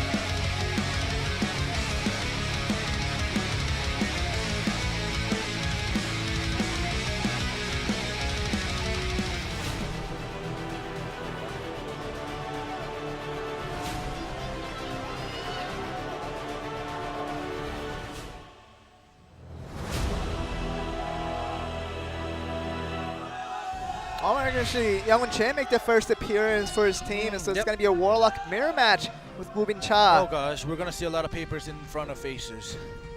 Blocking out a lot of damage. Yep. There you go. There we go. Here we start. Ooh. The tether plate actually does land on Woo-Bin Cha, forcing him to use his escape first. That's one advantage going over towards Youngwon Chae on the Warlock, but Woo-Bin Cha did pretty well on his singles when he did play that Warlock for the first time today, but he's going to do a lot more because this 10-minute game that we know as tag match involves a lot more than individual skills, and really, these two players are just looking for the right opportunities to go in. And even with the escape down for Woo-Bin Cha, Youngwon Chae decides not to go in aggressively. There we go. The leash does land on Youngwon first. Wow. Into the area, taking that first damage. And the defensive interfere comes in. Yeah, defensive interfere comes in, but it takes a little bit of damage himself before he goes back out. But Wonshi Lee trying to help out his teammate, but Youngwon still takes a little bit of that damage. Now forcing out the interfere. Oh, the offensive interfere actually going to be forced out. The defensive reactionary one from the side of G Touring. So Youngwon doing pretty well, putting out the damage and healing some of that health back for himself as well. Yeah, but it has already almost been 2 minutes or 1 minute and 20 seconds. But if you remember in the previous matchups, the first 30 to 40 seconds, we saw like 2 tags being used, 2 interfere being used. But right now it's very slow paced because we started off with the Warlock mirror match. Oh! But this is the chance that we're exactly waiting for, and Youngmin Park taking the damage coming from the interfere, trying to help out his teammate, but takes the damage instead. So 7 seconds left on both sides, and tag will be in preparation for these two teams. Probably a no chase is not going to be happening anytime with that amount of distance, but Wonshi Lee is the second man out with Youngmin Park on the KFM. All right, they were both able to save their tag points, and KFM versus Blade Master. Yeah. There we go into the aerial. Youngmin Park puts out the initiative, but forces out the defensive interfere coming out from Suwon Kim. Yep, good defensive interfere, allowing Wonshi Lee to save his escape and take less damage. Very little from damage. that combo. Yeah, but Youngmin Park goes for it again, but it actually gets stunned up himself, and Wonshi Lee's gonna try to put in that damage, the area damage, putting in on that part. Yep, and the defensive interfere comes in from. Hey, but Wonshi Lee doing pretty well for most of this part. Does get knocked up as soon as I say that, but I should probably stop complimenting these players. The caster curse is real, and but Wonshi Lee, to be honest, he's done a lot better in this tag match than some of the times that we've seen him make a little bit of silly mistakes. We've seen him do that in the past, but doing a lot better this time around. Ooh, the knockdown does not go for that back row chase. Go for the second aerial, Youngmin Park. The knockup doesn't happen for the second time. With the Woomy Cha coming in for the interfere, trying to put in that offensive interfere, putting in a lot of damage. Wonshi Lee, will he survive that? Actually, through the Warlock, putting in damage, and he could not tag out in time, and he's going to be the first man out instantly for the side of OSC, and G Touring is up 3-2. Once again, Wonshi Lee dies with 2 tag and 2 interfere points. This was the big mistake that Suwon Kim, he spanked him time and time for this. And it happened again. Jeez, alright. I mean, to be fair, but he didn't have time to tag out. Yeah, he was being knocked up all over again, back to back.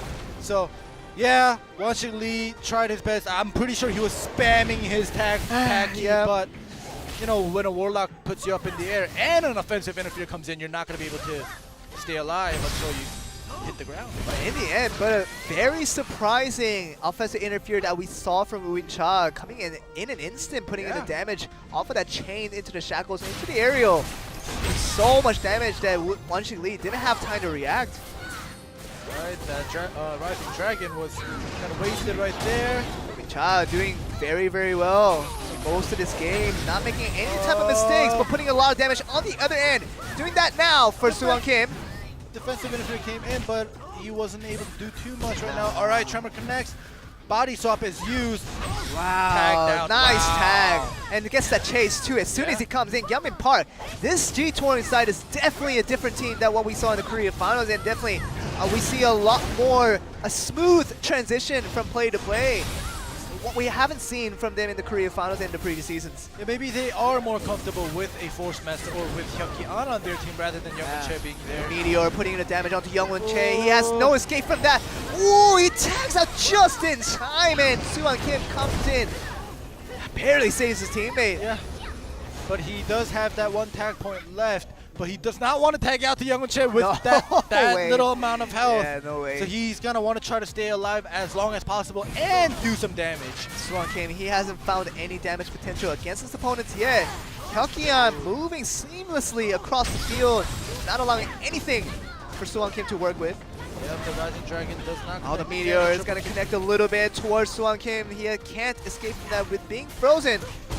All right, into the air. Might be the beginning of it. Right. Suwon Kim tries. Ooh, nice. He sidesteps. Yeah, and this is the knockup. Yeah, usually you see the second knockup from the KFM, but doesn't happen there for Hyuk-An. Goes stuck again. Back roll chase. Okay. Putting the time to switch He doesn't want to stay in there that long, but actually puts a pretty good damage off of the interfere onto Woo Bin Cha. So very good job of Youngwon Che to stay alive during that slimmest of health interfere. Putting in a lot of damage on the other side as well. That flurry. But he does get into the aerial. Will this be enough damage to finish him off? He could tag out. He could tag out, but he's putting out a lot of damage, but he's stunned up. Woo Bin Cha can't do anything. Oh, Youngwon Park tried to make something happen out of that. Now he does tag out for Youngwon Che. No tag point available for any player in the just landed. And it's going to be a lot of damage going over to the other side of Youngwon Park. And that's going to be 70% of damage, putting out already in an instant. Now they're even in health points right now. Youngwon Che and Suwon Kim doing work. Youngwon Che was at like 5% health, and he has healed up enough to come out comfortably to go up against Youngwon Park. But another some damage, and this is going to be enough to finish him off, hopefully. And Youngwon Park stays alive just barely, but he has to stay alive. That's going to be the second man out in this match, and it's going to be now even 2-2 between the two sides now. And, you know, Woo Bin Cha is the only one with that interfere point left. Is he going to make that difference with that one interfere point? The Meteor putting in some damage, but he's going to try to finish him off. He does finish him off, and Youngwon Che is the second man knocked out for OSC. And Suwon Kim, with the slimmest of health, he's the last hope for this team, trying to defeat this side, but a healthy Hyukyeon on the fourth match is what he's going to have to go through first. Yeah, and everybody gets a interfere point back at the 3-minute mark. Doesn't matter for OSC because they have no teammate left to use that interfere properly. Alright, that interfere comes in. One of the interfere.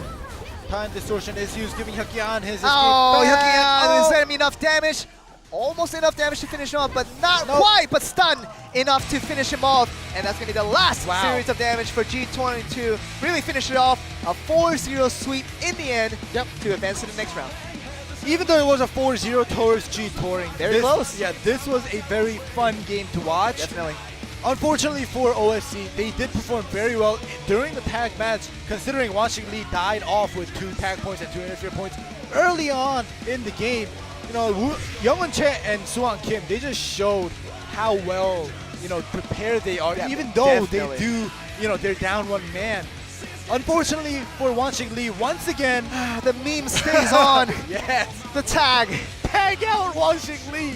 We're going to have to call him the Tag Lee from now on. Because, Wanshik Lee, why do this? Why do this to us again? There we go. The replay guy is showing us right off the bat where it happens every season, and he does not miss out on an opportunity to miss out a tag. Yeah, it doesn't matter if he was unable to tag out because of the aerial. It's just the fact that he is always in that position where he ends up dying with so many resource points. So regardless of him being, you know, in a position where he's unable to tag out or not, it doesn't matter because he, you know, not Suwon Kim or any other players on GFAM never dies with that many resource points. They're never in that position. But for some reason, Wanshik Lee is always in that position. Somehow. Yeah, somehow. Every time he is out with full tag point, with full interfere. He does it again. Accomplishment for Wanshik Lee once again. Yeah, very unfortunate for OSC, even though I'm still going to say that last tag match, it was very fun to watch, where, you know, it was almost a comeback where, you know, it was a 3v2 and G-Touring, all of them almost had full health, all of them. And then they were able to knock out one player and bring down one player at least to 30% health. So it was very fun. And just imagine in that situation, if they did have Wanshik Lee alive for those interferes, for those tag points, if they wanted to use it, how different could this have turned out? Yeah. It would have, they might have actually got the victory, and we might be just going to the 4th match right now instead of the commercials. Hey, but the commercial will be happening for you guys, and we'll be right back. Coming with the last match of this first round. It's going to be the last part of part 1 of this broadcast, and we'll be right back after this.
직업군가 선수 바로 주술사와 한준호 선수입니다. 예. 오늘은 저번처럼 안 당하려고. 아 그래요? 지금 마음을 단단히 먹고 왔다. 네. 오. 그리고 오늘 혹시 줌 됩니까? 한준호 선수 줌 쫙 한번 들어가주세요. 끝까지 쫙 한번. 와, 이거 약간 박진영 스타일이거든요? 이거 커스터마이징에 있는 헤어 같은데. 네. 주술사가 가지고 있는 이 태그 매치에서의 역할. 이 주술사는 도대체 태그 매치에서 뭐 하는 역할을 하는 거야? 일단은 지금 주술사는 화력이죠. 화력이요? 화력. 딜. 화력이요. 네, 화력이고요. 네. 2구. 그리고 이제 우리 팀을 스킬을 초기화해주는 이제 잠깐만요. 사룡새도만 생각하고 있어. 이거. 어쨌든 시간 왜곡과 그리고 그 나머지 공중 콤보 같은 것들을 이용을 한 데미지 딜링이 주 역할이다. 네. 뭐 이렇게 봐야 되는 거죠? 네. 뭐 그거 말고는 따로 역할이 없습니까? 그것만 잘하면 돼요? 네, 그것만 잘하면 돼요. 간단하네요. 네. 이게 네. 대표적으로 이제 저희 팀원을 살리기 위해서는 이제 항마진 스킬이라고. 그렇죠? 저희 팀원이 타겟팅이 안 잡히게 하는 스킬이 있고, 근데 주술사의 그 항마진의 단점은 공중에 있을 때 적용이 안 된다는 점. 그렇죠. 또 하나를 들자면 진압, 미는 스킬이 그렇죠. 있잖아요. 진압이 어떻게 보면은 좀 명장면을 그렇죠. 좀 많이 만들었어요. 그렇죠. 진압으로 인해서 이제 상대방이 공격하고 있는 걸 밀어내서 우리 팀에 잠깐 1, 2초라도 살릴 수만 있으면은 도망갈 시간을 줄 수 있으니까 그런 식으로 이제 파티원들을 보호를 해줘요. 대부분 주술사들은 암흑을 많이 쓰죠. 네.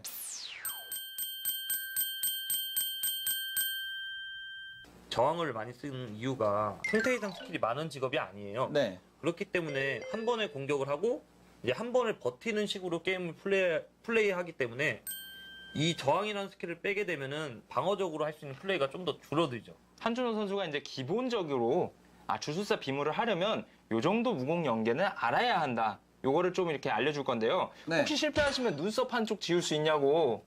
에이, 그러시는데 설마. 지금 뭐, 실제 아니- 눈썹 아니었어요? 예? 그냥 여쭤본 거예요. 네. 갈게요. 네, 가시죠. 이것도 이유고. 셋. 아니 실패는 할 수 있죠. 가시죠. 둘, 셋. 둘, 셋. 아니에요. 잠깐만. 하나, 둘. 물티슈 주세요. 상대방이 공격을 해왔을 때 대체를 하는 방법에 대한 콤보를 제일 좋은 게 뭐냐면 마령이 있을 때가 대부분 많기 때문에 이렇게 뛰었어요. 그럼 호출을 하고 이렇게 도망가면 빠르죠. 그렇죠. 호출을 하고. 화면 아예 돌려서. 네, 화면을 돌려야 되는 이유는 상대가 뒤에서 어떻게 따라오나 그걸 보기 위해서. 결계 쓰면 묶이고 안 뜨는 이유가 뭐죠? 라고 이렇게 질문을 해주셨는데 제가 아까 뭔가 비트가 기본적인 있을 수 콤보에서 있잖아요. 경계배기하고 우자우라고 했잖아요. 우자우. 네. 수라, 흑염룡, 수라하고 띄우셔야 돼요. 그렇죠. 여기서 흑염룡 우자우파 그렇죠. 네, 그런 우자우. 느낌이에요. 결계. 딱 이제 해서 네. 공중까지. 우자 하면은 늦었어요. 우자 하면 안 되군요. 우자우 할게요. 우자우 딱. 좋았다. 그렇죠. 느낌이 있었다. 윤정 선수입니다. 아니야. 내가 그것도 모를 거 아니 내가 말을 들어보니까 아니를 원래 이렇게 많이 사용합니까? 사람의 입에서 당연히 나올 수밖에 없는 거야. 에이, 컴퓨터잖아요. 아니. 벌써 두 번 또 썼네요. 자, 이러면은 비공포가 또 돌아오죠. 분노를 이기고 이제 그때 그렇게 했지. 말은 넣지 마시고요.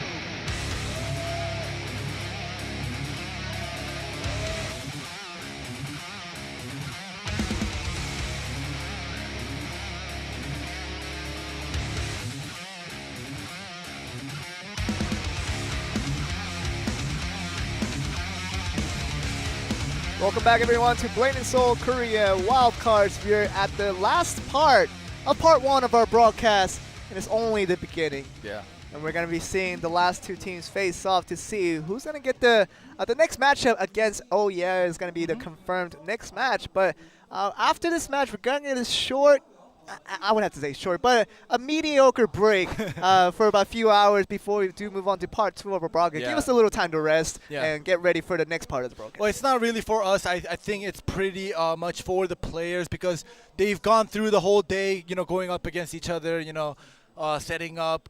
And we did have that technical difficulty, we did get a little delay. So we need the players to rest. I'm pretty sure we need the Korean and us, the casters, the Korean casters and us, to take a little rest until we go back into the second half of the broadcast, which are going to be the best out of 7. But let's get into the VCR first. 안녕하세요. 아이뎁스 팀의 기공사 윤정호, 김상욱, 권사 강덕인입니다. 이제 파이널 시즌에서 3위를 했는데 그 한 번만 이기면은 월드 챔피언십을 나갈 수 있었잖아요. 그 욕심 때문에 긴장도 많이 하고 그게 결과로 그렇게 나타난 것 같아요. 그래서 정말 이번만큼은 욕심을 버리고 즐기자는 마인드로 해보려고요. 이제 호흡 잘 맞는 팀이 아마 이기지 않을까 싶어요. 아니 신생 팀이니까 그냥 짓밟아 버린다고 그냥 이렇게 딱 멋있게. 아니 근데 그냥 싹이 자라나기 전에 그냥 밟아 버린다고. 너가 얘기해. 지금 너가 얘기하는 게 딱이다. 이게 딱인데? 아니 형이 분량 좀 뽑아줘요. 내 분량은 필요 없어. 아니 형이 다시 시작. 아니 그러니까 어느 팀인지 잘 모르겠는데 그래도 방심하지 않고 열심히 하겠다 그냥 이렇게 해. 저희는 이제 시즌 1부터 오랫동안 해왔고 그쪽은 이제 신생팀인데 저희가 아마 이기지 않을까 싶어요. 방심하지 않고 그냥 최대한 열심히 해서 이겨보도록 하겠습니다.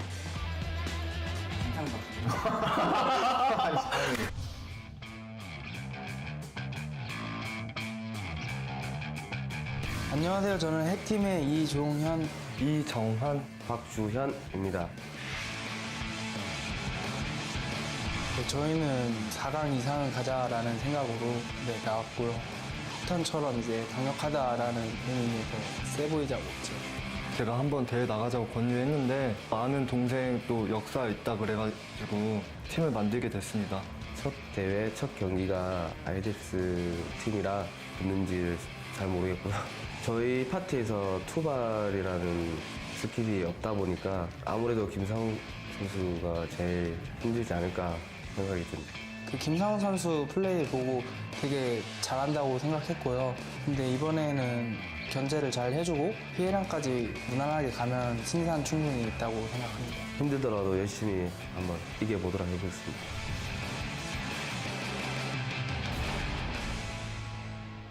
Okay, so a little bit of Korean 101 for you guys. Hack, little pronounced heck in Korean. It just means nuclear type of weapon that they like to say here in Korean. That's kind of what they're trying to represent for themselves. They're trying to be explosive. They're trying to be dynamic. They're trying to really just demolish their opposition. But the team that they have to demolish is IDEFs, and it's a tougher opponent to demolish it. Yeah, I'm pretty sure Jung Ho-yoon's just gonna freeze himself if they, nuke their team. But they did name themselves Hack, or for Korean it's Nuke. So let's see how well they prepare for this team. And during the interview, they did mention that for all three of them, it is the first time participating in the offline tournament. So let's see how well they prepared to play on the offline ping with the audience in front. And I just want to tell you guys a little bit. A couple of the foreign players are starting to come on stage or to the audience seats to watch this last matchup of the first half. Finally get to say hi. That's all I wanted to do, Andy. That's all I wanted to do. I just want to go up and say hi to them again. Well, right now on screen we do have Team Hack. All three, like I mentioned, it's their first time, and they've only registered one class per player. Yeah. And they said, their first goal is to get past this round of 8. So let's see if they are able to beat IDEFs in order to, fulfill their first small goal. Literally what that graphic says for me is that if it doesn't work out, then we're finished. Yeah. And we're not going to turn to anything else. They literally officially cannot switch to a different class, even if they want to, because that's the only class they have registered for themselves. So it's just last minute strategy. The hidden card will not be available for this team Hack. And you can see Jonghyun Lee coming in for the side of Hack and against Jung Won-yoon, the Force Master. Probably as a destroyer, you probably don't want to go up against a Force Master, let alone be Jung Won-yoon's Force Master. So first match will be a tough one for Team Hack, but whether they can get the miraculous 1 point, we're going to have to see. Yeah, I think when Jung Ho-yoon was taking that profile picture just now for that matchup profile picture, the flash might have been too bright. He was squinting a little bit. I was like, maybe why did he take that picture? No, he was just making that serious face because he wanted to show a lot of scare. I want to believe the flash was too bright. Oh, really? Okay. That's a realistic obsession. So, yeah. But anyways, like you mentioned, Jung Ho-yoon's Force Master against a Destroyer. Let's see how it's going to play out for this new player. Let's get this first set going. Let's get it on.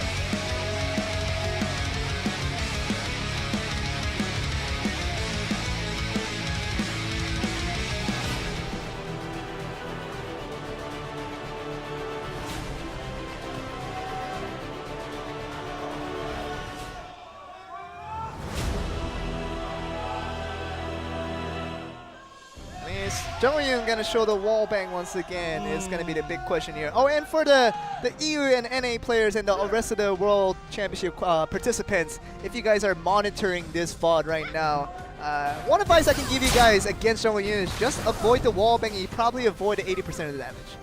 Yeah, but you know it doesn't. It's easy to say. Yeah, it's easier said than done. Yep, exactly. And there we go. Jonghyun actually makes the first move.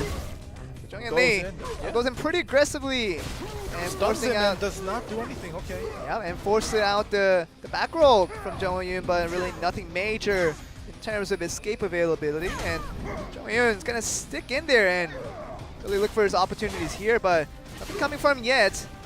Finally, the backstep escape has been used by Jung Ho-yoon. Yeah.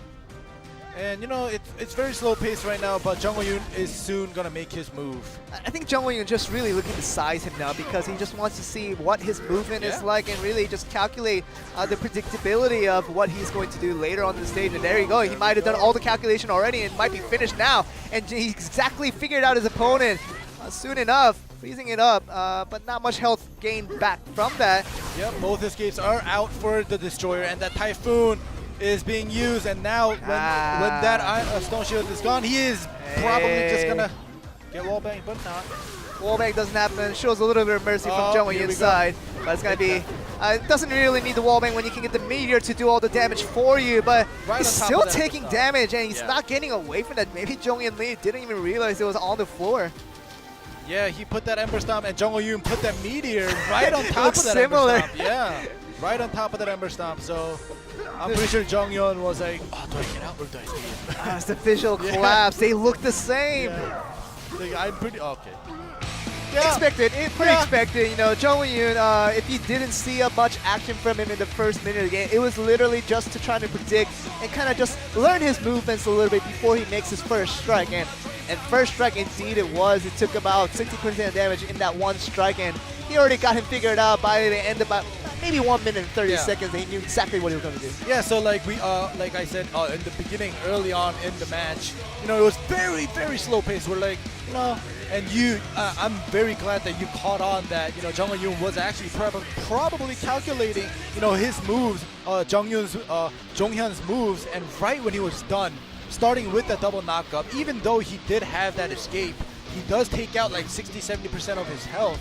And you know, starting when Jung Ho-yoon is done calculating, he is done. He's gonna go all out. It's not gonna give you a chance, especially if you're a Destroyer. So that was definitely my play-by-play analyst for the day. So that's that one chance I had. It was pretty done. So you won't see that for the rest of the day. But you saw that when Jung Ho-yoon doing exactly what he was supposed to do against the match against the Destroyer, because the immobility that the Destroyer really has the disadvantage against himself is what really Jung Ho-yoon wanted to take advantage of, and he was just looking for right ways to do it, and he really got that done just in time. Yeah, exactly, and I just want to mention this once again, that, you know, when Jung Ho-yoon plays a Force Master, it just seems so broken because... I know, but it's Jung Ho-yoon. As you got, I'm not gonna mention names, but if you see other Force Masters play, it's not as well played as Jung Ho-yoon. Not because you know the players are bad. It's just the other Force Master players are good. Okay. Jung Ho-yoon is just great. He's on a different level for sure, and that's what we always relate to him as a reference. But there's another player. Usually we like to put him on reference as Silent Kim on the Assassin. He's good when he's really good, but when he does bad, he's on the opposite parts of the ladder. But Silent Kim is going to be the second man out against Shinhancard Park. Warlock for the first time we're seeing him today, and Let's see how he does against this assassin here. Usually Warlock fares pretty well against an assassin with the damage output that he can put out, but mostly it's all about the individual skill level, and SoundKim is expected to be on the upper end of that stick. So what they can done in game 2 is going to be finding out. The second match between iDeps and Hack coming right here A with SoundKim on the assassin versus Shinhancard on the Warlock. Let's get it on.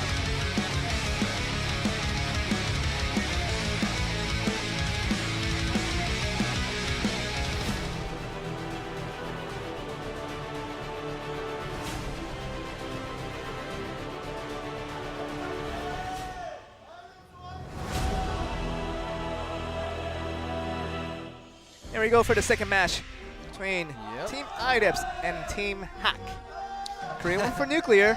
Yep. Just another reminder there. Yep, best out of 4 first team to reach 3 points. This is the second game, and iDeps is up 1 point right now. Hopefully in game 1, the Nuclear hasn't been launched yet, so yeah. I'm still waiting. Whether they're going to launch it by the end of this series, we're going to have to find out, but the go button hasn't been started yet. Yeah, and SoundKim does put him on into the area with the webbing, saving his escapes, the Warlocks. All right, Sanctum is put down for the Warlock to buy a little time. Sure, and Shinhancard did a pretty good job of falling down on the ground by himself. Self-destruct. Yep, self-destruct. He didn't nuke his opponent. He nuked himself. But there we go. SoundKim playing aggressive once again, but gets chained. Now Shinhancard, he did a pretty good job of escaping that series of damage from SoundKim without using the tab escape. So he does have that to spare. He's going to use it now. He's on the aerial. SoundKim trying to put on more damage. The webbing does come through and putting a lot of damage. He might have to use it now, which he does. And Shinhancard uses the tab escape. Now he's under advantage when it comes to another stun opportunity for SoundKim if he does get it. All right, there we go with the area with the double Hey, knockup that's right pretty now. good, yeah. Time distortion is used. He's going to try to look for that opportunity. Yeah. But unfortunately, SoundKim escapes like an assassin. But with that time distortion, he does get all of his escapes back on track. So Shinhancard is on even ground when it comes to the escape availability that he has against SoundKim. All right, body swap is used right away when SoundKim lands that CC on Juyeon. So Juyeon now only has his second wind left, where SoundKim has both his Lotus of Escape and his Stealth. And you can definitely tell that SoundKim, the way he's playing out this game, he feels very comfortable in this situation. He's not worried about it whatsoever. He's just waiting to make the right move, which he does there. Another stun, forcing Shinhancard to use that tab escape already. And it's going to be a very crucial moment for Shinhancard as he stay alive. But he's going to be putting a lot of damage. Will it be enough? But not quite. Actually going to be very close, but somehow SoundKim using his tab escape, his stealth, to escape right when he lands. Makes, takes that chance. Very close. Yeah. Very, very close. Takes that chance right when he uses his stealth to go offensive and finish off the Warlock, not giving him a second to think about what to do. And you saw SoundKim's face there. That is a surprise face right there. You saw that little bit of expression. Yeah. There you go. Look at him, so surprised. Yeah. That air in his cheeks. He's like, I almost lost it. Yeah. He's like, I almost lost it to a rookie player. So Shinhancard put a little fingertip on that red button, but didn't quite press it yet. Yeah, so. he almost pressed it. Almost there. The little flare onto himself with that self-destruct we saw earlier. But other than that, no Nuclear being launched this time as Team Hack. Not really living up to their name. They're already 2-0 behind against iDeps, and iDeps just looking for a clean finish. Ooh, that was very close. That stealth and just moving right behind his back and finishing him off. Very clean.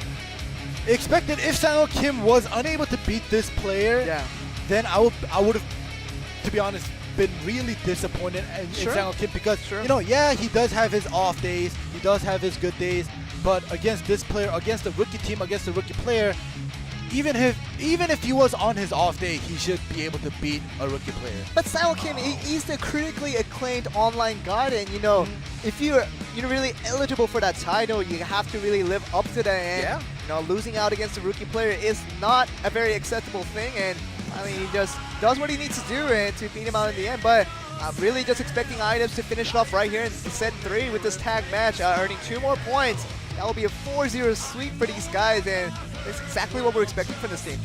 Yeah, and we do see Duggan Kang not on the KFM, but on the Warlock. He actually did this once before previously in the Korea Finals. I'm going to be honest, it didn't play out too well. But, you know, he still brings it out. I'm pretty sure with that 3-1 month break that we had from the Korea finals, I'm pretty sure they have practice, and Duggan Kang probably practiced extra to work on his Warlock plays. And definitely a more meta pick compared to the KFN when it comes to the tag composition. And Duggan Kang really wanted to strive for his team and really make for the betterment for his team, and that's exactly what he's doing with that Warlock pick. But we're going to see whether that pick will be a GOAT or a hero for the side of Team Idis. We're going to have to find out in this potentially last Game 3. Team Idis versus Team Hack. Coming right your way with Game 3. Let's get it on.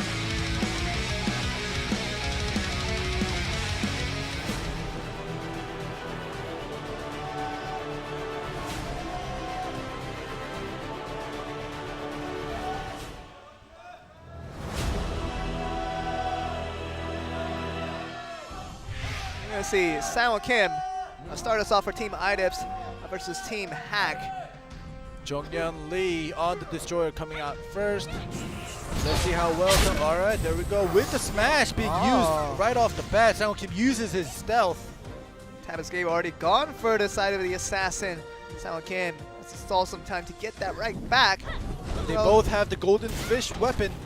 And which golden fish is the real one? Have to find out. I think Jonghyun Lee has the bigger of the fish. Oh yeah, definitely. Looks and like it's alive. Looks like a freaking tuna. Yeah. To be honest. It is definitely alive. His tail was flapping a little bit. Yeah. But yeah, that first interfere was used on the Team IDEP side by Duggan Kang. Time distortion does come in to give that escape right back to him, but Sang Kim right away. On the webbing, that was the very initial webbing, is something we don't usually like to see, but landmine is gonna be popped with that poison breath to the fog that's still put in effect. So really couldn't really react to that kind of unconventional combo that we don't usually see from an assassin. Yeah, Shadow Slash does connect, but the Ember Stomp rejects that knockdown, so the Destroyer is able to stay standing up. Typhoon knocking him back. Okay, Typhoon does connect and knocking him back, but Sang Kim putting in the landmine once again, knocking down another stun to the Bombard, and that's going to be putting a good series of damage. Another Bombard connecting, but this time Jonghyun Lee is looking for the counterattack here. No defensive interfere coming from either side. They feel comfortable working against this 1v1, and body swap does happen, and really gonna get another stun.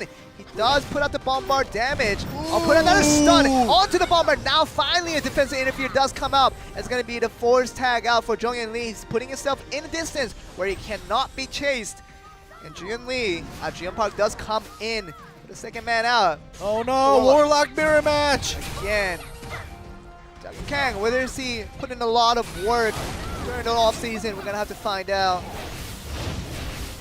Familiar, really just duking it out one by one. Sanctum put on both sides. Really nothing happening with the papers being put on in front of their faces. Alright, Duggan Kang was attacking Familiar. Juyeon brings it back. Not much happening. The papers. Now that the shackles does connect for the side of Juyeon and bring out the interfere. I thought it would have been an offensive interfere, but turned out to be a defensive one instead. Really doing nothing for his team. Alright, that defensive interfere comes in from IDEP. Oh, gonna be forcing another tag point from the side of Team IDEPS, and now Jonghyun on the Force Masters out, and he's gonna be looking to do the hard carry for his team. Forcing out the defensive interfere already on the side of Hack. Jiyeon Park really not having much answers against this Force Master so far. Well, both sides, it seems as if just looking at the health bar, they aren't doing too much to each other right now. They are going hand to hand, trading off, you know, tag or interferes and escapes. However, the damage dealt isn't being, you know, one-sided right now. So Warlock almost connects with that aerial, but it doesn't really go towards his way. The interfere coming from Duggan Kang and using the time distortion to bring all of that escape back on track. Jonghyun is going to have to do a lot more damage. Maybe he's sizing him up once again like he did with his first opponent. Not going too aggressively so far. Two more seconds for the force tag out. There we go. Oh, but actually gets a chase right away as soon as he comes in. He didn't have enough distance to really space himself away from that, but forces out to interfere with the Destroyer. Yep, Iron Fortress saves him. The wall bang but has he still begun. takes so much damage. It's going to be a meteor putting it up, but it successfully escapes from that. The lightning draw. Trying to put it there. Jonghyun showing some quality plays right now. Sidestepping. The lightning draw was essential there, and Jungwon Lee, first sighting of him. First sighting, pretty much we haven't seen many Blade Dancers today either, and gonna see a little bit more of that from Jungwon Lee, but just spinning around, not being able to do much against Jungwon Yoon. Jungwon Yoon has 3 seconds where he has to distance himself or either stun him up, do one of each. There we go. A free force tag once again on the side of IDEPS. So Dougie Kang is the only one that used up a tag point right now. Okay, and Sao Kim comes back onto the field. He did pretty well on the first time around when he was out on the field, but he's against Jungwon Lee on the Blade Dancer. He's going to be putting him to the aerial. The defense to interfere, forcing out the second aerial. Reactionary. Oh, it's going to be a lot of damage coming in from Jungwon Yoon. Finishing him off right away, and the Blade Dancer is the first man knocked off for Team Hack. Disgusting. Jungwon Lee had 2 tag points. He did not expect that burst damage. I didn't expect it either. With that reactionary. It was actually a reactionary interfere on IDEPS' side, and he just decided to kill off Jungwon Lee. Pretty good decision when you're coming for a defensive interfere, but finishing off your opponent at the same time. So Sao Kim trying to put more work onto his opponents now that they have the advantage of a man being down for Team Hack. It's time for Sao Kim and the rest of the team IDEPS to join aggressively. Yep, Juyeon is trying to make a move against Sao Kim, but Sao Kim just decides to use his escapes to get out of it because he still does have 2 tag points left. Yeah. So Sao Kim was very composed with how he landed each and every stun that he's putting out, but Juyeon Park now has to summon his familiar, tries to make work of that, but Sao Kim really not giving him much space to do so. It puts out the damage, poke damage onto the familiar. Not much else though. Yeah, 5 seconds until he gets both his escapes back. Warlock was unable to make a move while, you know, Sao Kim was out of both escapes. That was his chance, but Sao Kim puts out the flower, where he's going to go back to it for the force tag. He's going to have a short distance. Jungwon Yoon doesn't get chased. He does get chased, and the tab escape is used. Yes. Okay, yes. Yeah. So the tab escape is used. So, you know, that was the best he could have done. And 10 seconds left until that force tag for the side of Hack. And definitely we saw Sao Kim put down that flower about 6 seconds before he did leave the field. I would have imagined that he would have gone back to it before he was force tagged up, but put him a lot of distance. Another burst damage coming in from the force master Jungwon Yoon. That's damage, and just sadly knocking off another opponent from Team Hack, and really receiving the nuclear damage on their own side now, and 2 men are already knocked out for this team, and Jungwon Yoon and the rest of the team is looking very comfortable for this rest of the 3 minutes. Yeah, even though Jungwon Yoon's the only one with that interfere point out, they still have a lot of tag points to work with. Jungwon Yoon finally uses tab escape. Is Juyeon going to be able to at least, you know, do something to any of the players on IDEPS? We'll have to see. But something we just always have to really remind ourselves is the class of Jungwon Yoon is he's really on another level where, you know, he's making other players look really bad, whereas they not. Yeah. They're really not bad players. When you face off against Jungwon Yoon, you look really bad. Yeah, that's like, you know, that's me saying, you know, before saying Jungwon Yoon when he plays the Force Master, it's broken because he's so good. He's on a different level. It's not that other players are bad, like you said. It's just Jungwon Yoon is on a different level, and, you know, his Force Master, you know, it's just hard to go up against. I mean, but, you know, think about, if you just played blade&soul for the first time and you've been watching this program and you think oh, if I play a Force Master, I can play like Jungwon Yoon and really just expect that from your first day out, you might be very, very disappointed because Force Master's not necessarily a broken class. If it was, everybody would be playing, but it's not really the case. Warlocks have been really chosen over the Force Master, and just any type of similar, even Shinhancard Kim, he picks a Soul Fighter over a Force Master. So all in all, Force Master is not a very popular class for the right reason, because it is not overpowered in any way, but the way Jungwon Yoon plays this now, it makes it look so overpowered. I'm just worried that NC Soft will look at this and say, oh, Force Master is still overpowered, we're going to have to nerf it. That's what happened last year as well. It wasn't a super big nerf, but he did get nerfed a couple of times because of Jungwon Yoon, actually. I just don't want it to happen the same way with the Soul Fighter. Oh, no. It's not. It can't be. Please, NC Soft, do not make the same mistake twice. But yes. Yeah, it can't. It won't be as big as Soul Fighter. But anyways, yes, the first half of our wildcards event has been finished, and the left side curse hasn't been broken, and all the teams on the left side has taken victory. But rightfully so, because they are the teams who have qualified with the fighting points, and, you know, these right side teams, they're newly formed teams who have gone through the play-ins to qualify for the stage, but it was right for this result to be ended this way. Yeah. But of course, we wanted to see some little bit of surprises, especially with Team Visual and OSC maybe doing a little bit of work. But this is going to be the end of part 1, and we're going to move on to part 2, happening at 1900 Korean Standard Time. So yeah, in 2 hours and a half. 2 hours and a half is yeah. where we're going to have a little bit of break. And we're getting back with these teams to face out in the part 2 of wildcards, and we will get our winner and the last secured spot in the World Championship for Team Korea. Yeah, for Team Korea. Okay, you just named our team, or yeah, our team for World Champions, Team Korea. But anyways, like you said, we will be back in 2 hours and a half, roughly 7 o'clock p.m. KST. Yeah. To decide the last team that will be joining the other 2 teams, GC Busan Blue and Red, for Worlds. And I know for the NA region, the time zone difference is very violent. Yes.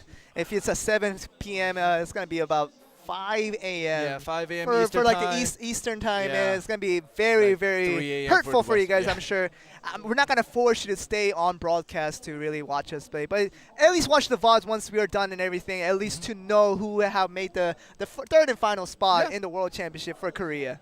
Yeah, and you know, we will, like we said, we will be taking a little bit of a longer break than usual. It's not a commercial break where it's only like 5 to 6 minutes. We have 2 hours and 30 2 minutes hours of commercial and 30 break. minutes worth of commercial. No, I'm just kidding. Yeah, so be back. That'd be a lot of money. Be back in roughly 2 hours and a half. Maybe take a nap if you want to grab something to eat, or just just go to sleep. But yeah, we will be back to decide the last team for Worlds. So we're going to get a little rest. The players are going to get a little rest. I hope you guys get a little bit of rest as well. We're going to be back in 2.5 hours in 1900 Korean Standard Time for part 2 of Blade and Soul Korea Wildcards. We'll see you then.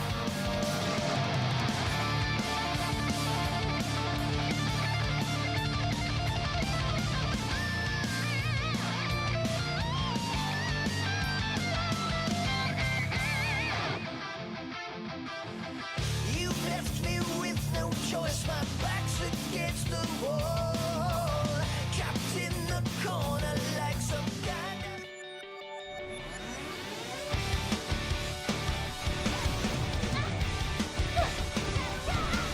We started off incredible, connection undeniable.